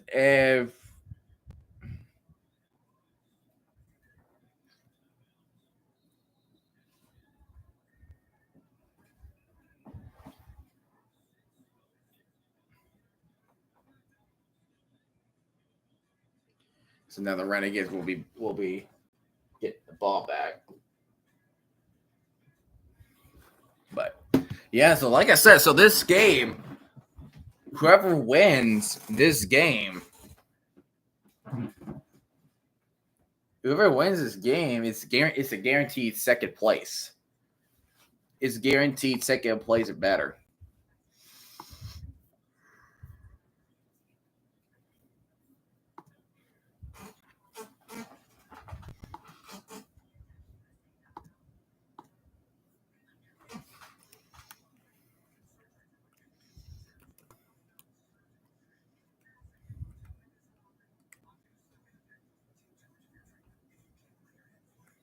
Let's see here.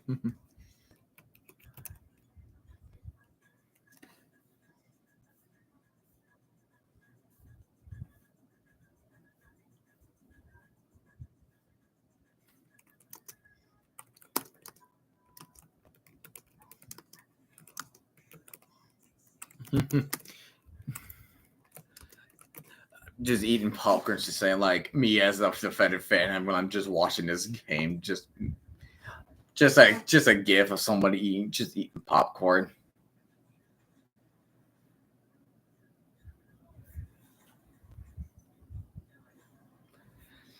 I did almost shut on my PlayStation controller the other day because it wasn't charging. Then it would charge, then die, repeat the cycle like 3 of the wall. Oh my gosh!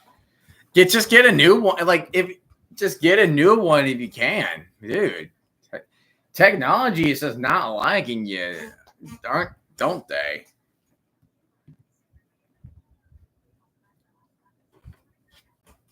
Technology does not like you, doesn't it? What more? Like, what more? You know?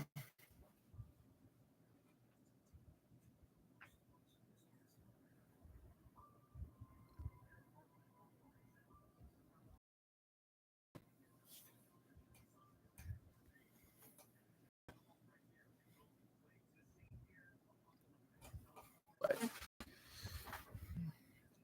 St. Louis Battlehawks just needs to stop on the. They just need to keep on doing what they're doing, because what they're doing defensively is working. They just need to keep doing adjustments. They just need to keep making their critical adjustments.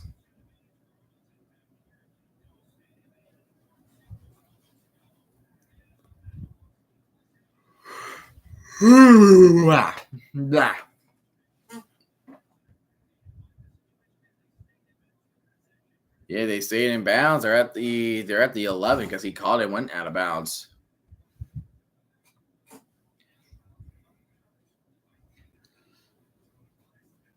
$70. Yeah, PlayStation controllers are not cheap.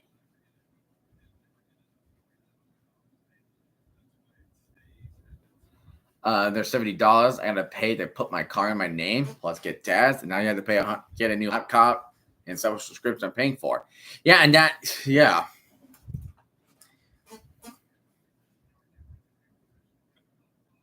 I just want to make sure that you're doing okay.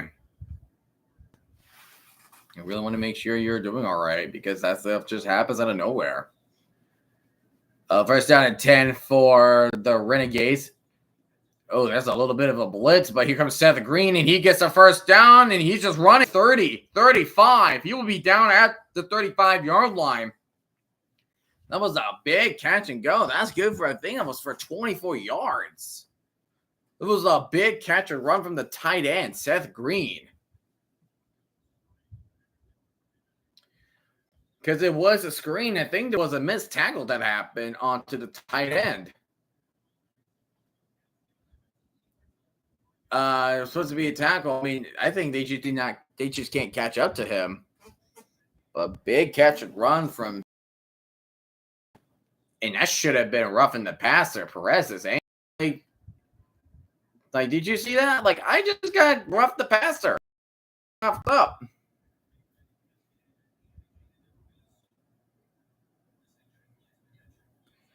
And we have an injured Battlehawk down. That is Chris Payton-Jones, the corner. The cornerback is sitting on the ground with trainers. I'm thankfully full time. My hourly rate sucks. If I leave, I lose my hours I already have. And plus work days are just too perfect the way they are. Yeah. You just gotta be thankful for things, you know? Sometimes you just gotta be thankful.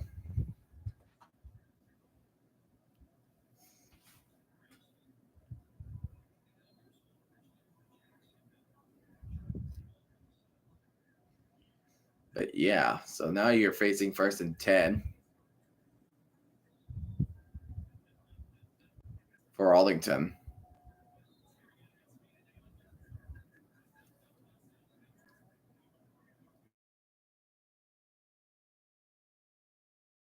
Five.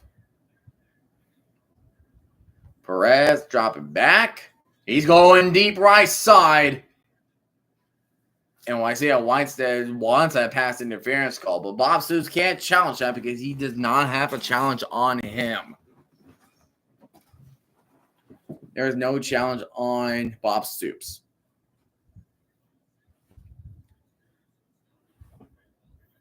Just couldn't get it. He just can't get it.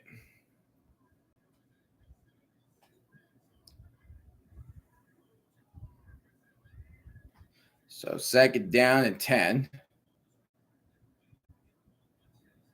Handing it off to Daddy Hunter, and Hunter is going to get no gain on the run, so now you're looking at the 3rd and 10. That is Austin Fialou, and it's windy in Choctaw Stadium.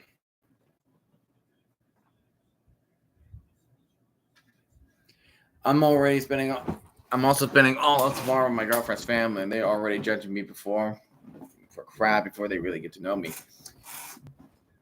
Just don't let them get to you, man. Do not let them get to you. Like you have your own beliefs and they have their beliefs. And you gotta figure out a way you can just respect each other at least. Going deep again. What the hell was Perez throwing at? And there's gonna be a flag where Perez is standing. Yeah, it could be roughing the passer. Oh, dude. Roughing the passer on St. Louis. What are you guys doing? Now you're just blowing your chances right now. What the freak? Yeah, that's Austin Fialou that already pushed him. St. Louis, what the freak? You guys are freaking blowing it. they're freaking blowing it. What are you doing?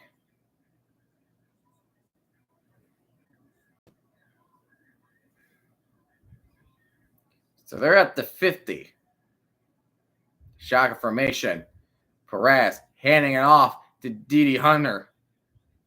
And you will get about a 3-yard gain on the run. So you're working so now you're working on a 2nd and 7.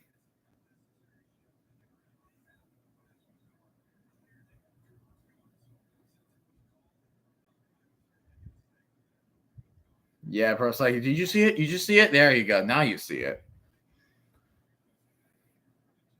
2nd down 7 with 4 wideouts. 4 wideouts on set. And here comes Perez. He's going to look, and he's picked off. That's Willie Harvey with the pick.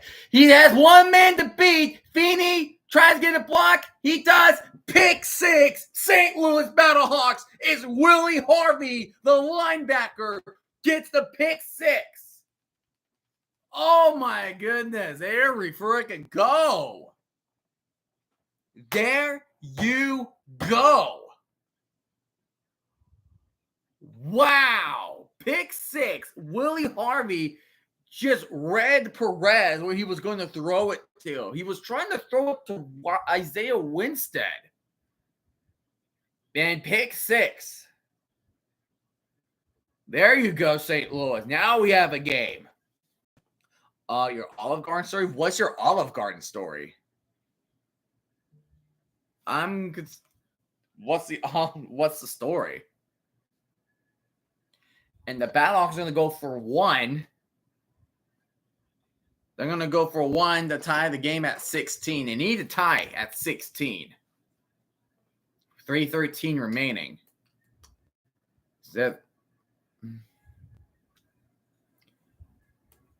Run up the middle. Does he get the extra point? It does not look like it. The extra point is no good. But a pick 6 was there. So now we have a 1-point contest between the Renegades and the Battlehawks.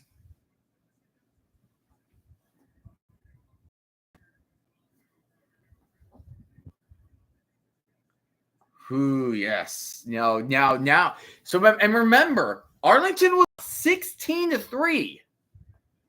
He was up 16-3. Just remember that. 16-3. Is Arlington going to choke? Because they have no one. Because Arlington is the team that really does not know how to close out these close games. So now we have, from both sides, a defensive touchdown. We went last night for dinner, and the little section we were empty was, and then the greeter sat a couple down right across from us. I glanced out, the man got mad. We're on a pass for the over. We're on. No, not yet. We're still under on the total. It is 31 points. We're at the over. The total is 38.5. Oh, and you just missed it. Battlehawks pick 6 by Willie Harvey. And the Battlehawks are going to kick it off. And they're going to take it from about the 13. And this is Belange, and he'll be out around the 28. The man got mad. Why did the man get mad? That's what I'm wondering. Yeah, Harvey's just eyeing Perez down like he was a hawk. He said what on Mad Like? I didn't even say anything, and I glanced back over, and he glared at me and told the greeter to move them away. I looked at my girlfriend like, what the heck is that? People can get, I'm just saying this. People just get so mad over like the littlest things, like silliest things. You know? I mean, like most of the time, like when I get mad, like when I'm like upset, it's more like I'm being overstimulated. You know? He just has no reason. He just wanted to be just a prick about it. Play action, Perez. And Perez, he was trying to go deep, but he does not see what he likes, so he's going to dump it off to Balaj. And Balaj will get an 8 and 9 yard gain on the catch and run. Yeah, so both teams now have a turnover.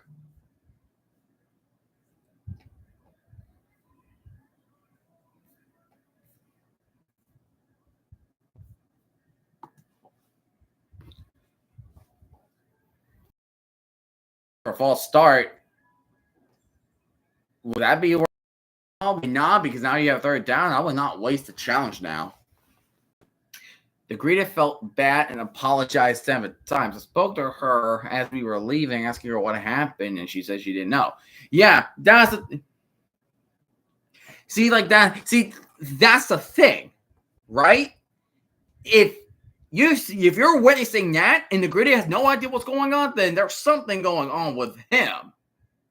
There's nothing on you, and there's nothing on the greeter.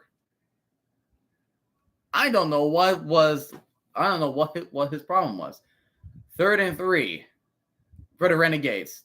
30-100 in motion. Perez dropping back, throws to the middle. He finds Tyler Vaughns. Vaughns breaking tackles. He's still pushing. He gets to the 45, and he will stop there at the 45. 1st and 10 for the Renegades. Tyler Vaughns, the wide receiver 1 of this group.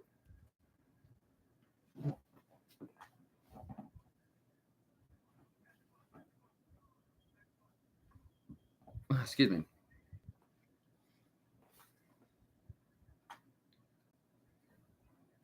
So 1st down and 10.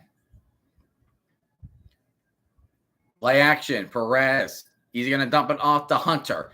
Hunter breaks off a tackle. He will get the 1st down, and he will get a gain about 13 on the play up to the 42-yard line in Battlehawk territory. Arlington does all that check. You'd be surprised, because it's actually St. Louis that does it a lot. And also, that's just a normal thing in the NFL. Like, the NFL has a lot of checkdowns. A lot of checkdowns. And you talk about screens, the Battlehawks once lead it. What you call it? They once lead it by 21% before this game. Perez, another check down, and breaks off a tackle, and it is Whitestead. Whitestead's still in bounds, and he gets 9 yards out of it. Isaiah Winstead just making his moves and making his way.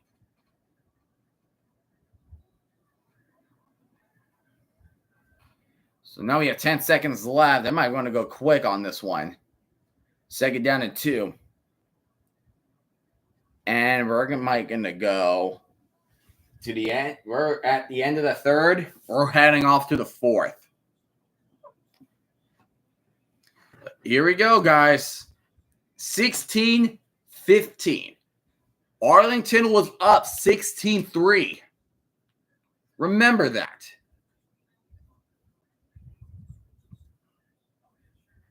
Remember what we were very early on. It was 16-15.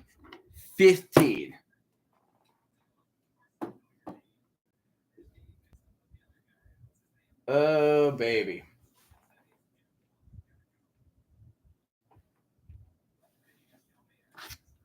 Whew.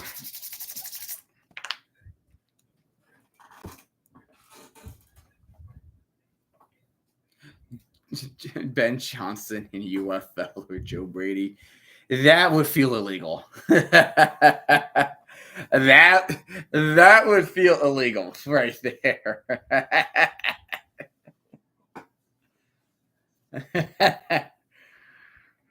That would be funny.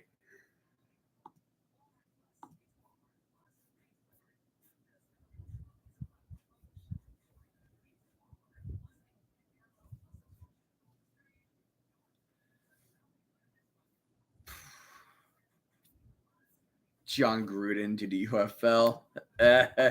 Will there be any more of those types of emails for him? Will there be?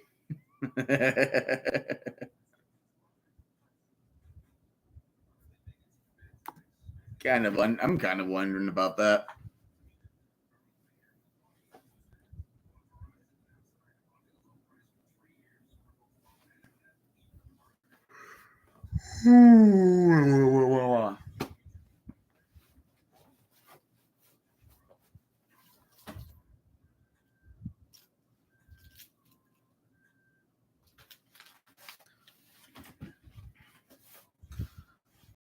Yeah, so this game, good game. This is my marquee matchup this week. And also there's another UFL game, Roughnecks and the Stallions. I don't know if is it at Roughnecks? It is at Roughnecks. So we're back to TDCU time.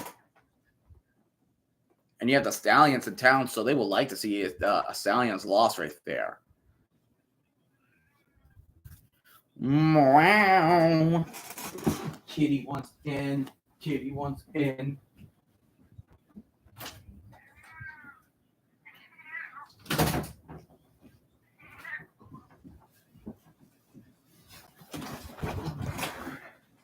Yeah, look at these notable picks. Denzel Mims, Akeem Butler, Gary Jennings, Kalen Balazs, Chris Claybrooks, and Willie Clark. Especially Denzel Mims. He was a Jet. He was a former New York Jet. He never had a touchdown as a Jet. Even though he was in the starting lineup, he never had a touchdown in his professional career. Here we go. 2nd and 2, 4th quarter. Let's go. And here comes Hunter. He gets the first down. He will be down around the 28. He'll be down at the 28-yard line. So Arlington will start their 4th quarter with a first down. As of right now, it is D.D. Hunter. We'll get the carries. Kalen Balazs is just standing on the sidelines.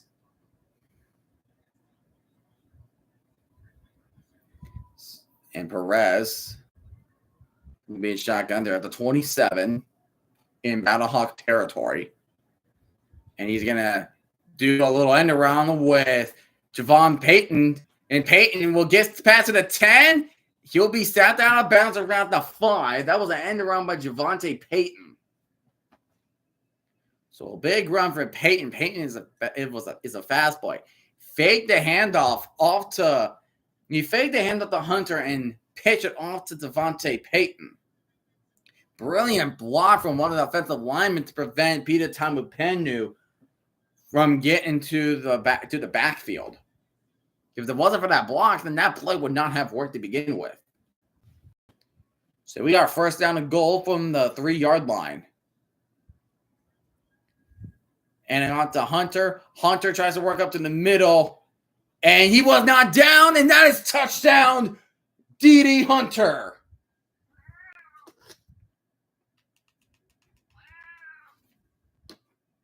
Back up to 7 points.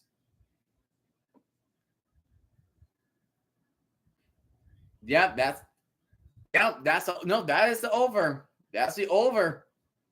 So whoever bets the money on who that's going to go over the total, well, congratulations. Here's your money. Congratulations. Here's your money. Now they're going to go for 2 to make it a 9-point game to force the Battlehawks to go for 3 if they get a touchdown this time. Perez for 2. And Green catches it, but tries to catch it, but bounces off his body, incomplete. So now it is still 22-15. The Renegades, now St. Louis, will be their time to answer back.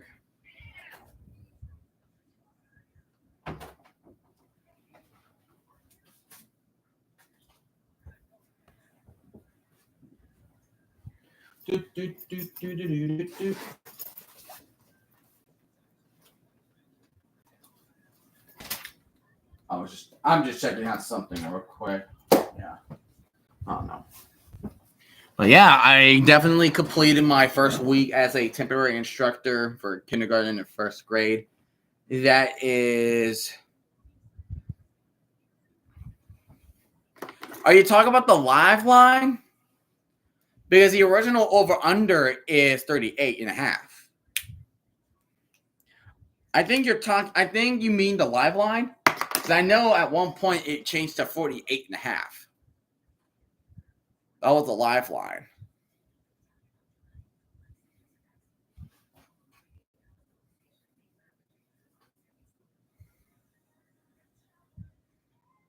I was confused. It's all good. We could all be confused in our lives. Yeah, the NBA playoffs, Bucks and Pacers are playing. The Pacers are just beating the bejesus out of the Bucks right now.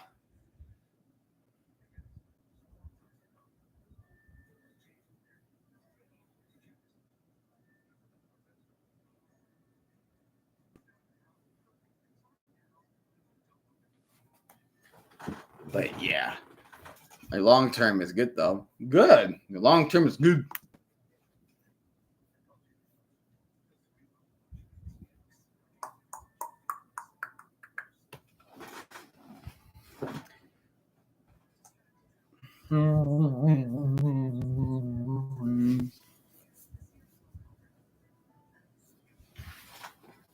This is a good game. It's a nice game. Remember, it was 16-3 Renegades over the Battlehawks.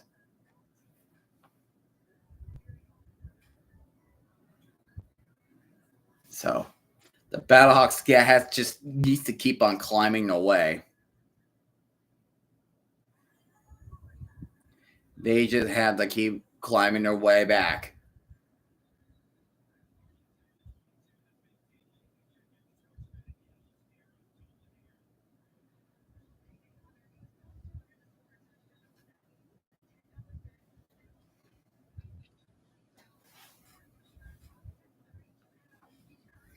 So what's the live line now?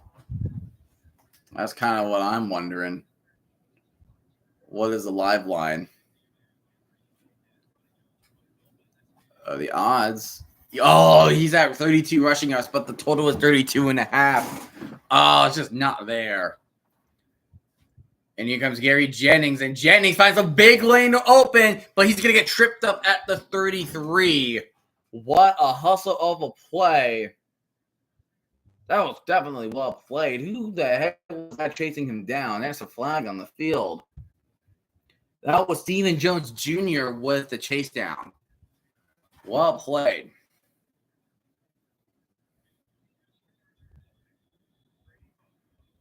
And that's going to be a holding on the Battlehawks on 85. That is wide receiver Jerome Cap would be called for holding.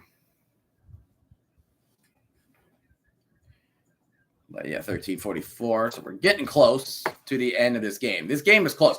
And mind you, in week 6, we're back with these two teams again. We are back with these two teams. They're going to be back, but in St. Louis. So I'm expecting something close like this again. Max Dugan will hand us off the Sailors, and Sailors will get a gain of 5 going up the middle, and we'll be second down and 5 for the Battlehawks.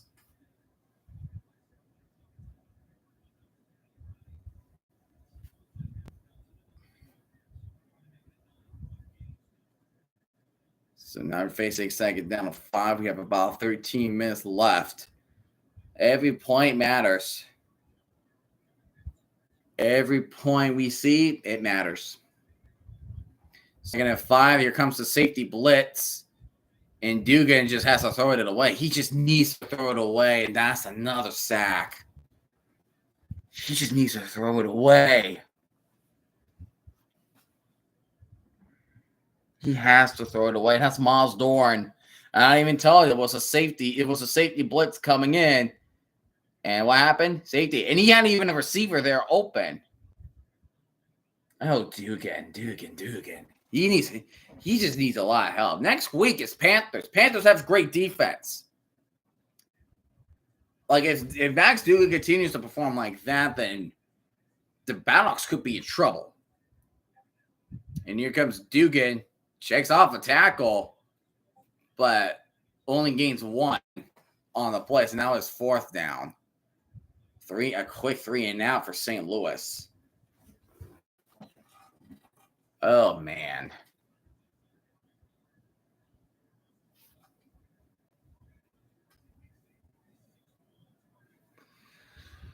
St. Louis is having it rough today.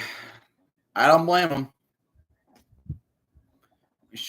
My short-term memory is so bad. My long-term memory. It also just depends what we can remember and what we cannot. Jaden Price is waiting on the return. And he's going to call for a fair catch, and he'll catch it at the 39. 11:27 remaining. Renegades will get the ball back. And Renegades next week. Yeah, so Renegades have a tough stretch. So the Battlehawks, then Defenders. At least they're at Arlington at that point. And then the Renegades will have to play the Battlehawks again at their turf. So there you go.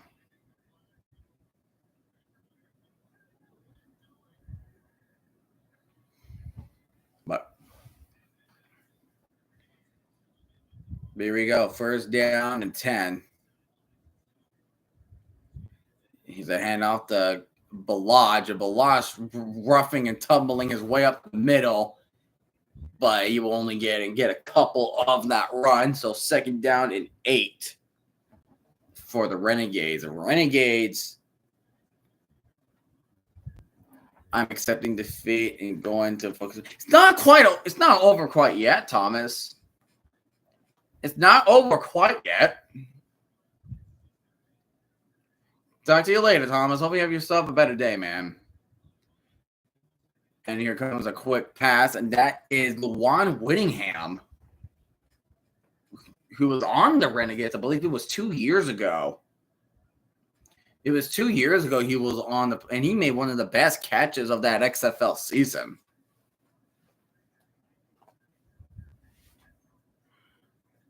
It was definitely one of the better catches that we have ever seen.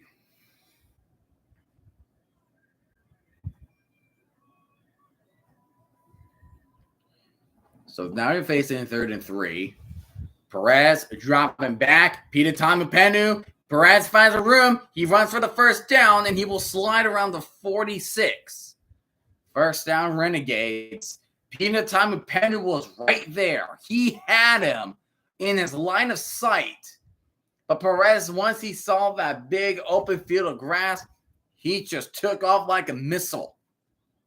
Wow. Great awareness from Perez. Really great awareness from him. That is really great awareness. Here comes Devontae Payton. Quick pass to Canella, but Canella will lose 2 on the play. So that is a lot. So that'll be 2nd and 11, 2nd and 12 on the play for the Renegades. We have about 9:20 in the 4th. 9:20 remaining in the 4th quarter.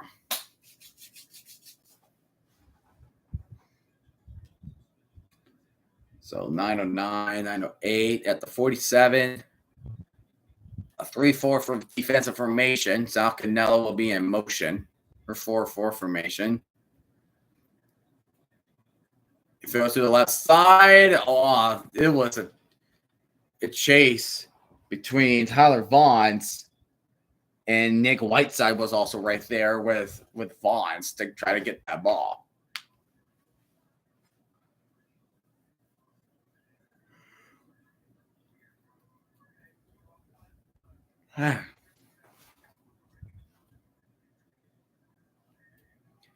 Four for 10 on 3rd down conversions first for the Renegades and 3 for 12 for St. Louis. Yikers. Perez will drop back, and he's going to roll to his right, and he's going to stutter steps, but he will step out of bounds. He didn't even bother to throw it away. So there's a sack, technically, on the Renegades. And the one player that was chasing him down for the sack, that was Chris Garrett, was the player that was chasing him down. When the offensive lineman missed a block on the Garrett, and Garrett is doing a good job just making sure that he does not really run away. Like, he was just on his tail. So, got to give credit to Chris Garrett for that, at least. So now it's 4th and 17, and here's the punt. And taking it from the 15, Blake Jackson will run up to the 25, and that's where the Battlehawks will start the drive.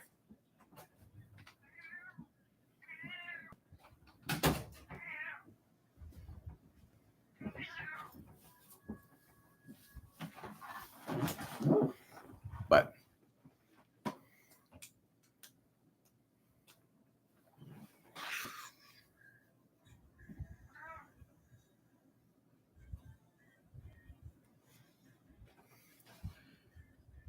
I'm just wondering, like, what would the Battlehawks think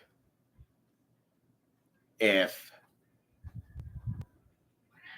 like, what will they think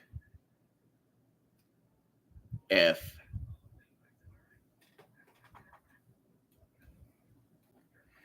I just have no idea what they think when they lose this game. Like, it's definitely close. It's just like what would have been if Manny Wilkins was still in there, you know? Max Dugan is just not as aware of where he needs to run or where he needs to throw that ball away. He's just not aware. He's just not aware of his surroundings. And he has to get better at that. He has to get better at that. You know what I mean?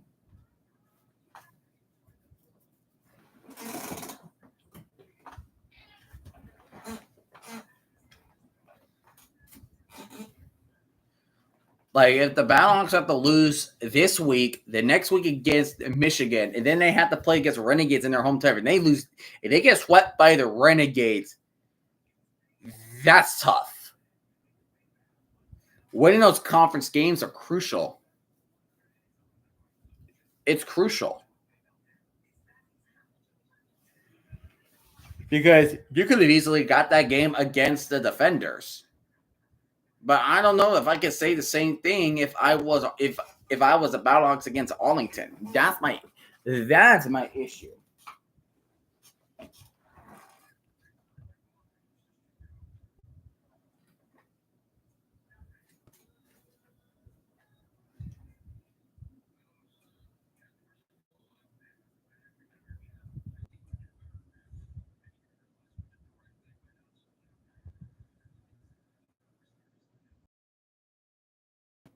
They're wrapping up the show. Has a bandage wrapped around his wrist. When did that happen? Is he bleeding in that hand? What's going on with that? Max Dugan has a bandage on his non-throwing hand. Wow.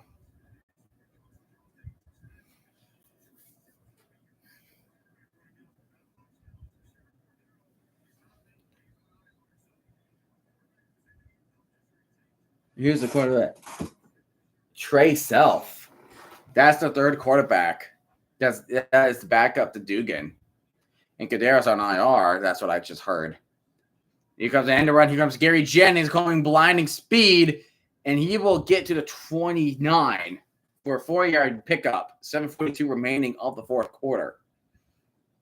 Jennings fast. It's just without Wilkins, there's just really having a lot happening in the passing game wise. Oh my goodness. This cat likes to go in and out, in and out. He likes to go in and out.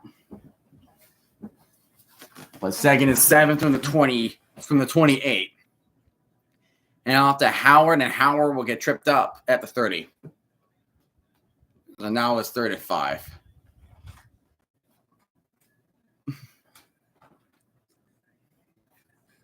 Oh, no.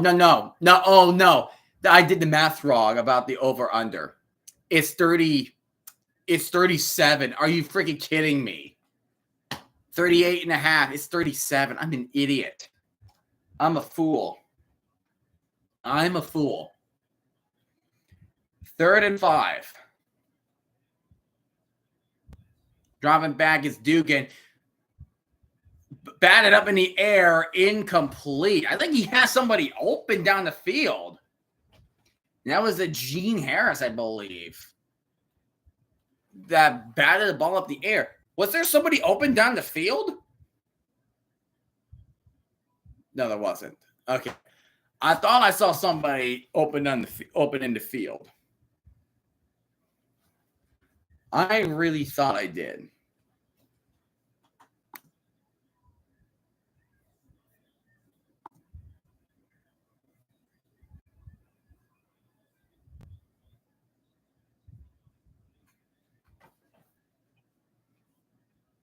And here comes the punt return from the Renegades. I forgot to change the possession.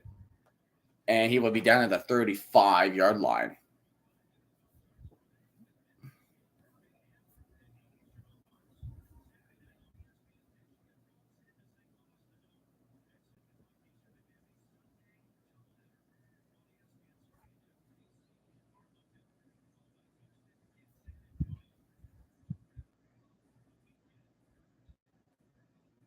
Wow, that is a really messed up tweet. Okay.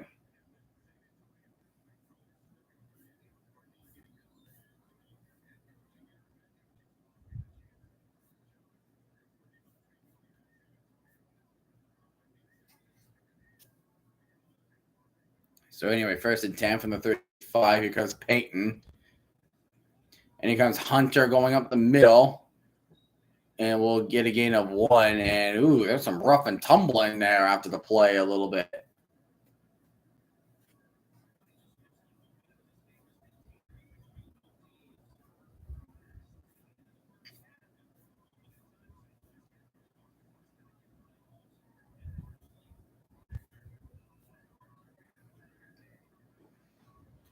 Second down and 9.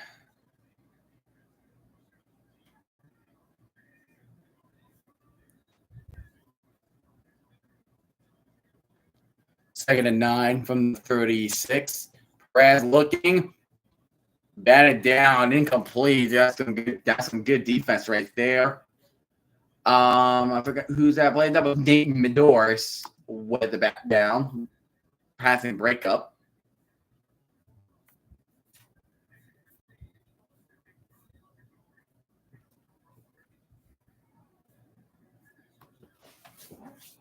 So 3rd down and 9. So they got to get to the 45-yard line for the Renegades. 4:53 remaining. So Perez dropping back, and he's going to get sacked.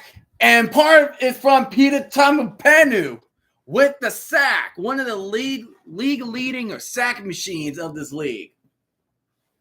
And alongside him was Freedom Akeem Melendon.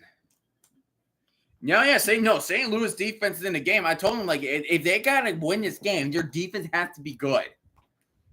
They got to pick 6. They turn over the ball. They just got to sack off the Perez when they need it the most.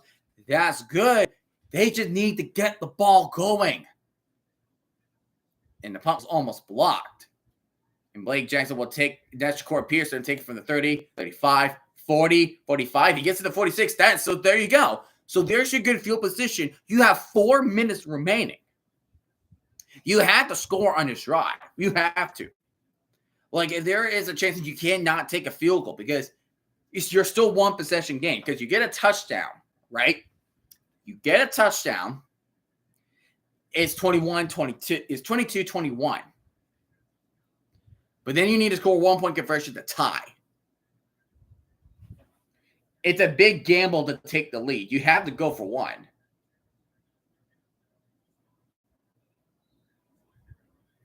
So here we go. 1st and 10 for the Battlehawks. Dugan under center. Here's the play action. And Dugan, he throws on a run and finds a man. And that is Frank Darby to the 34. 1st down, Battlehawks. Not this season. We have not gotten overtime yet in this year's UFL. Not yet. Not yet.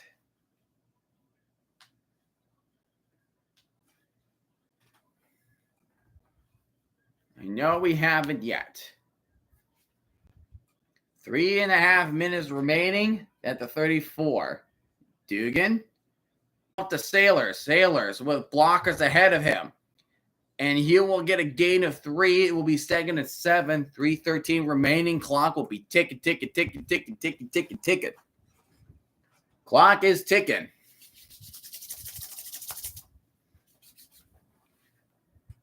You're looking at 2nd and 7 to 3 minutes.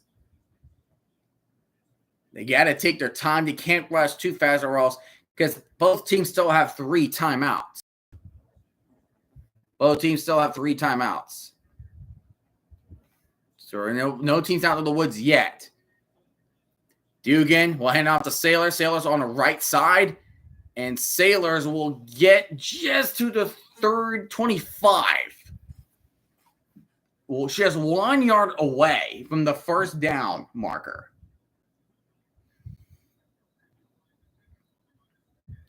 And we might get, it looks like somebody has called a timeout. And that timeout, I think that was by St. Louis. I think it was St. Louis that called the timeout. Nope, it was the Renegades that called the timeout. Because the Renegades wanted to make sure that they have the ball back. If St. Louis gets it. If St. Louis gets this 1st down. And plus, they got to find out how can they stop the Battlehawks from converting this 1st down. Since they are literally 1 yard away. They're at the they're at the 25. They're literally a yard away.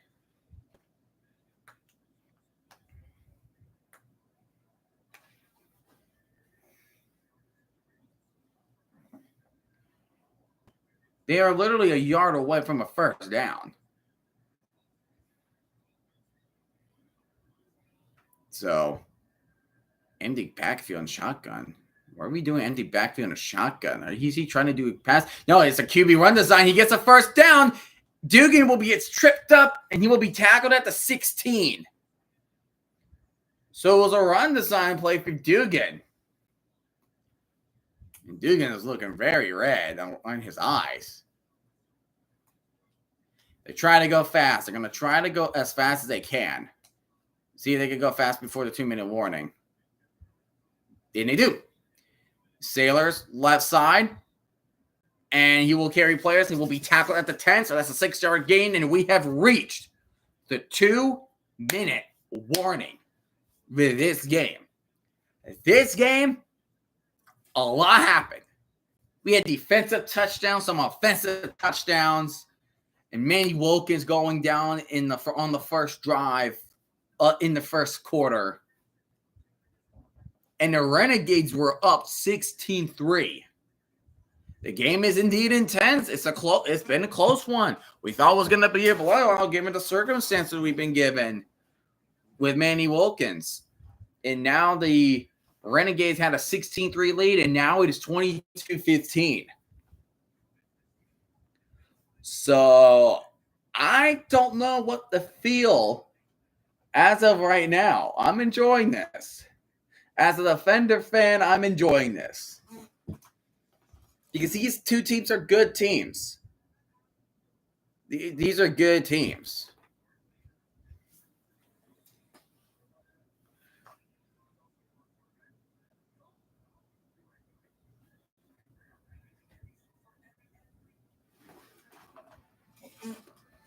But yeah, so you're going to see round 2 of these teams in week 6. I don't have a team so much neutral. Hey, it's great to watch neutral because that means you love more. You love the chaos more. You just love the chaos more.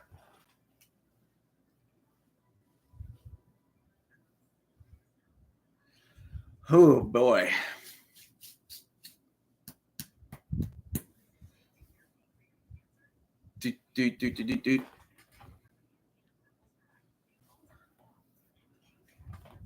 So, my original prediction is Renegades. That's who I wanted them to win coming in today.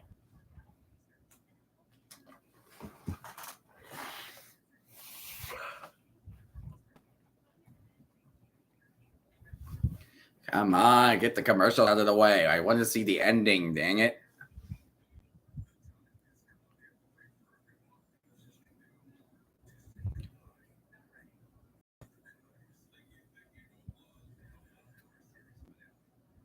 One-hour series, huh? Man, 1 hour series. I mean, you gotta give a send off to the show somehow, right? A show can only last for so long unless you're soap opera shows or all of a sudden you're Grey's Anatomy.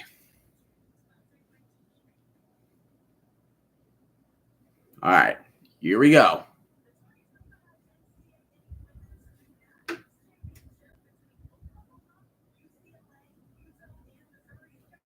In Missouri, ooh, for gymnastics.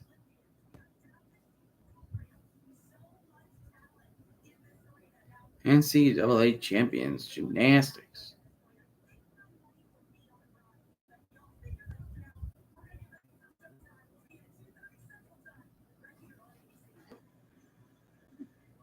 All right, here we go. They're at 6-yard gain from Sailor, so they're at the 10-yard line, so they're getting close to scoring the touchdown.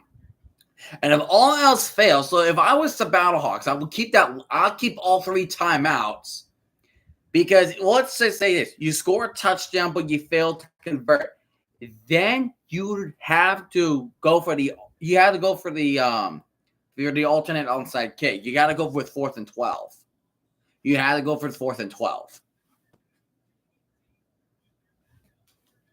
So here we go. So Max Dugan, can he save the Battlehawks? 2nd and 4. Here we go. Dugan takes a snap, and he's going to hand out to Sailor. Sailor's up the middle, and he is just so short, just almost a first down. 145, 144, clock is ticking. They have 2 more attempts at this. They had to get the first down. They can't use a timeout. They can't. Here we go. 3rd and 1. Dugan in shotgun with Sailors. Takes it. Hands out to Sailors. Goes up the middle. Does get the first down at the 5. So the clock will stop temporarily at 1:15. Well, the clock will actually stop at 1:15.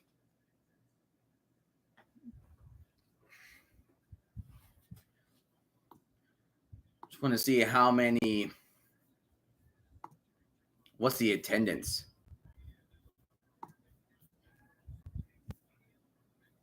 Renegade 9,614. That's how many people we have in Arlington.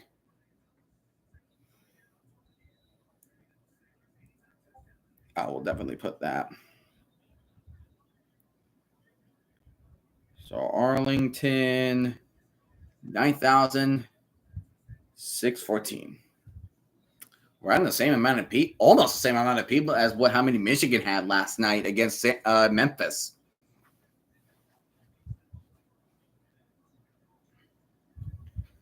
But yeah, here we are. 1st and goal from the 5. So they're down by 7, so they need a 1-point conversion.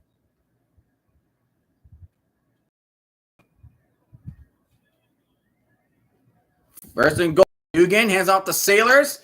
Sailors will go left hash, and he will get a gain of 1. 1:09 remaining, or 69 seconds. Nice.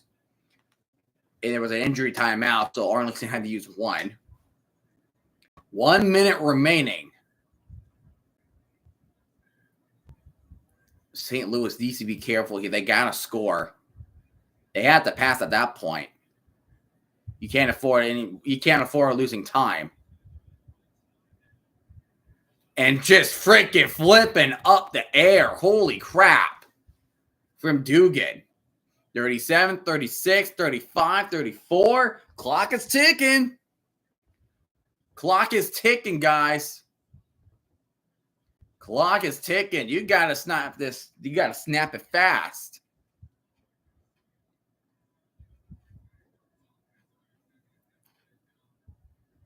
Clock at 36. So now, no timeouts.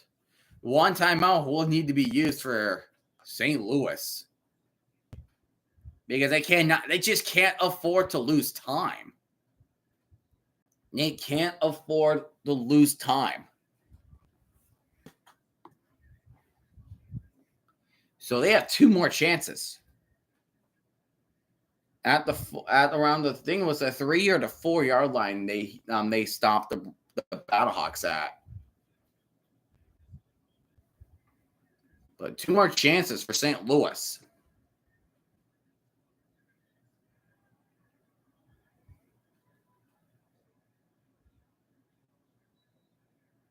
Here we go. 3rd and goal. 3rd and goal from 3. Sailors switching sides. Dugan dropping back. He's going to throw it. Tipped. Incomplete. That was intended to Gary Jennings. And we have 4th and goal. 4th and goal from the 3. A down of a lifetime. Just right there. Just missed him. Just didn't catch it. It was just, I don't know. I don't know what to think of this game right now. Here we go. 4th and goal. 33 seconds.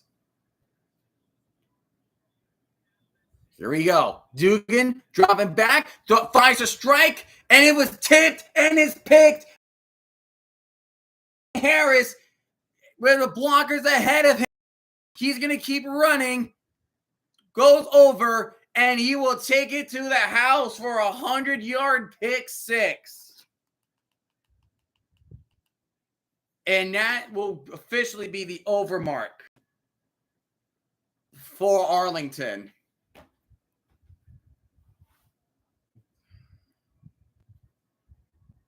Wow.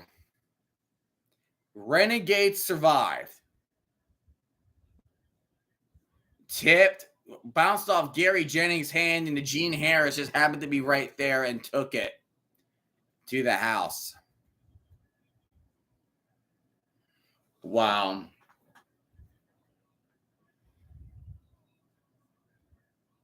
Wow.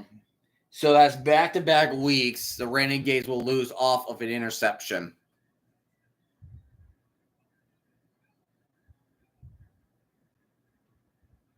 That will seal it.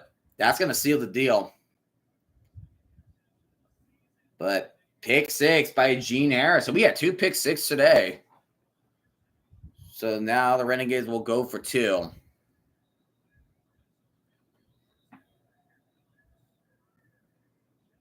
And we have a challenge flag. I think I know why he's going to challenge it. I think Beck is challenging for a potential block in the back.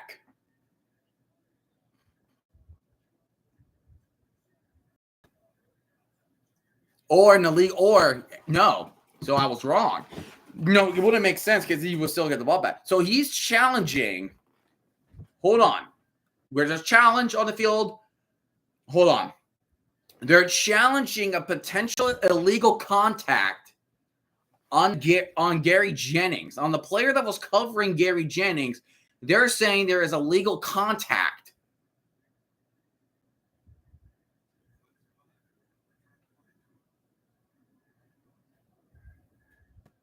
Number 5.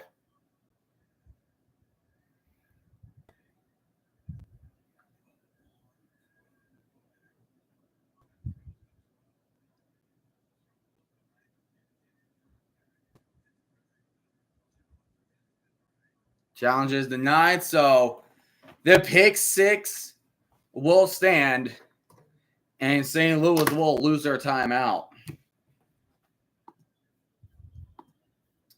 Wow. So, Defenders and Renegades, they're going to fight for first place next week. Oh, man.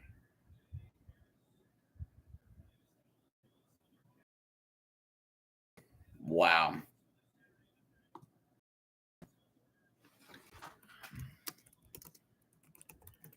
They're just shambles. They're in shambles. In shambles. And offsides on the Battlehawks. Rip. Neutral zone infraction. What a freaking rip. Wow.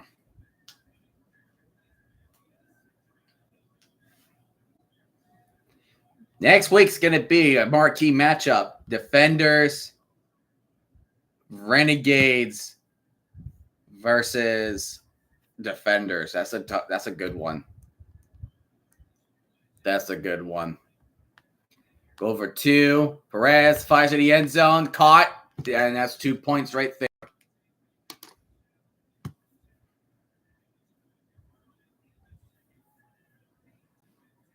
Wow. Yeah, we have. Yep.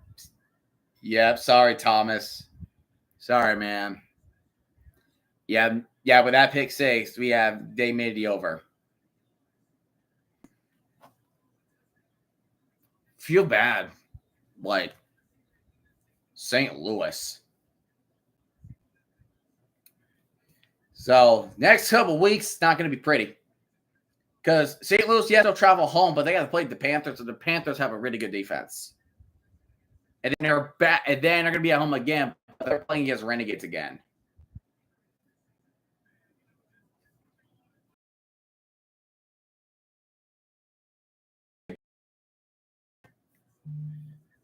So, Duke going to win 8 for 17, 78 yards, and 2 interceptions. St. Louis, yeah, they're kind of in deep trouble. St. Louis can definitely run. Like, there was some running. I mean, there's some run offense, but your passing offense, that needs some improvement. Improvement is needed there. Improvement is definitely needed.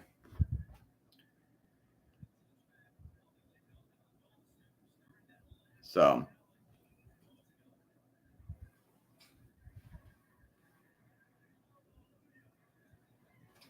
yeah, hallelujah indeed, Mr. Stoops. Hallelujah indeed.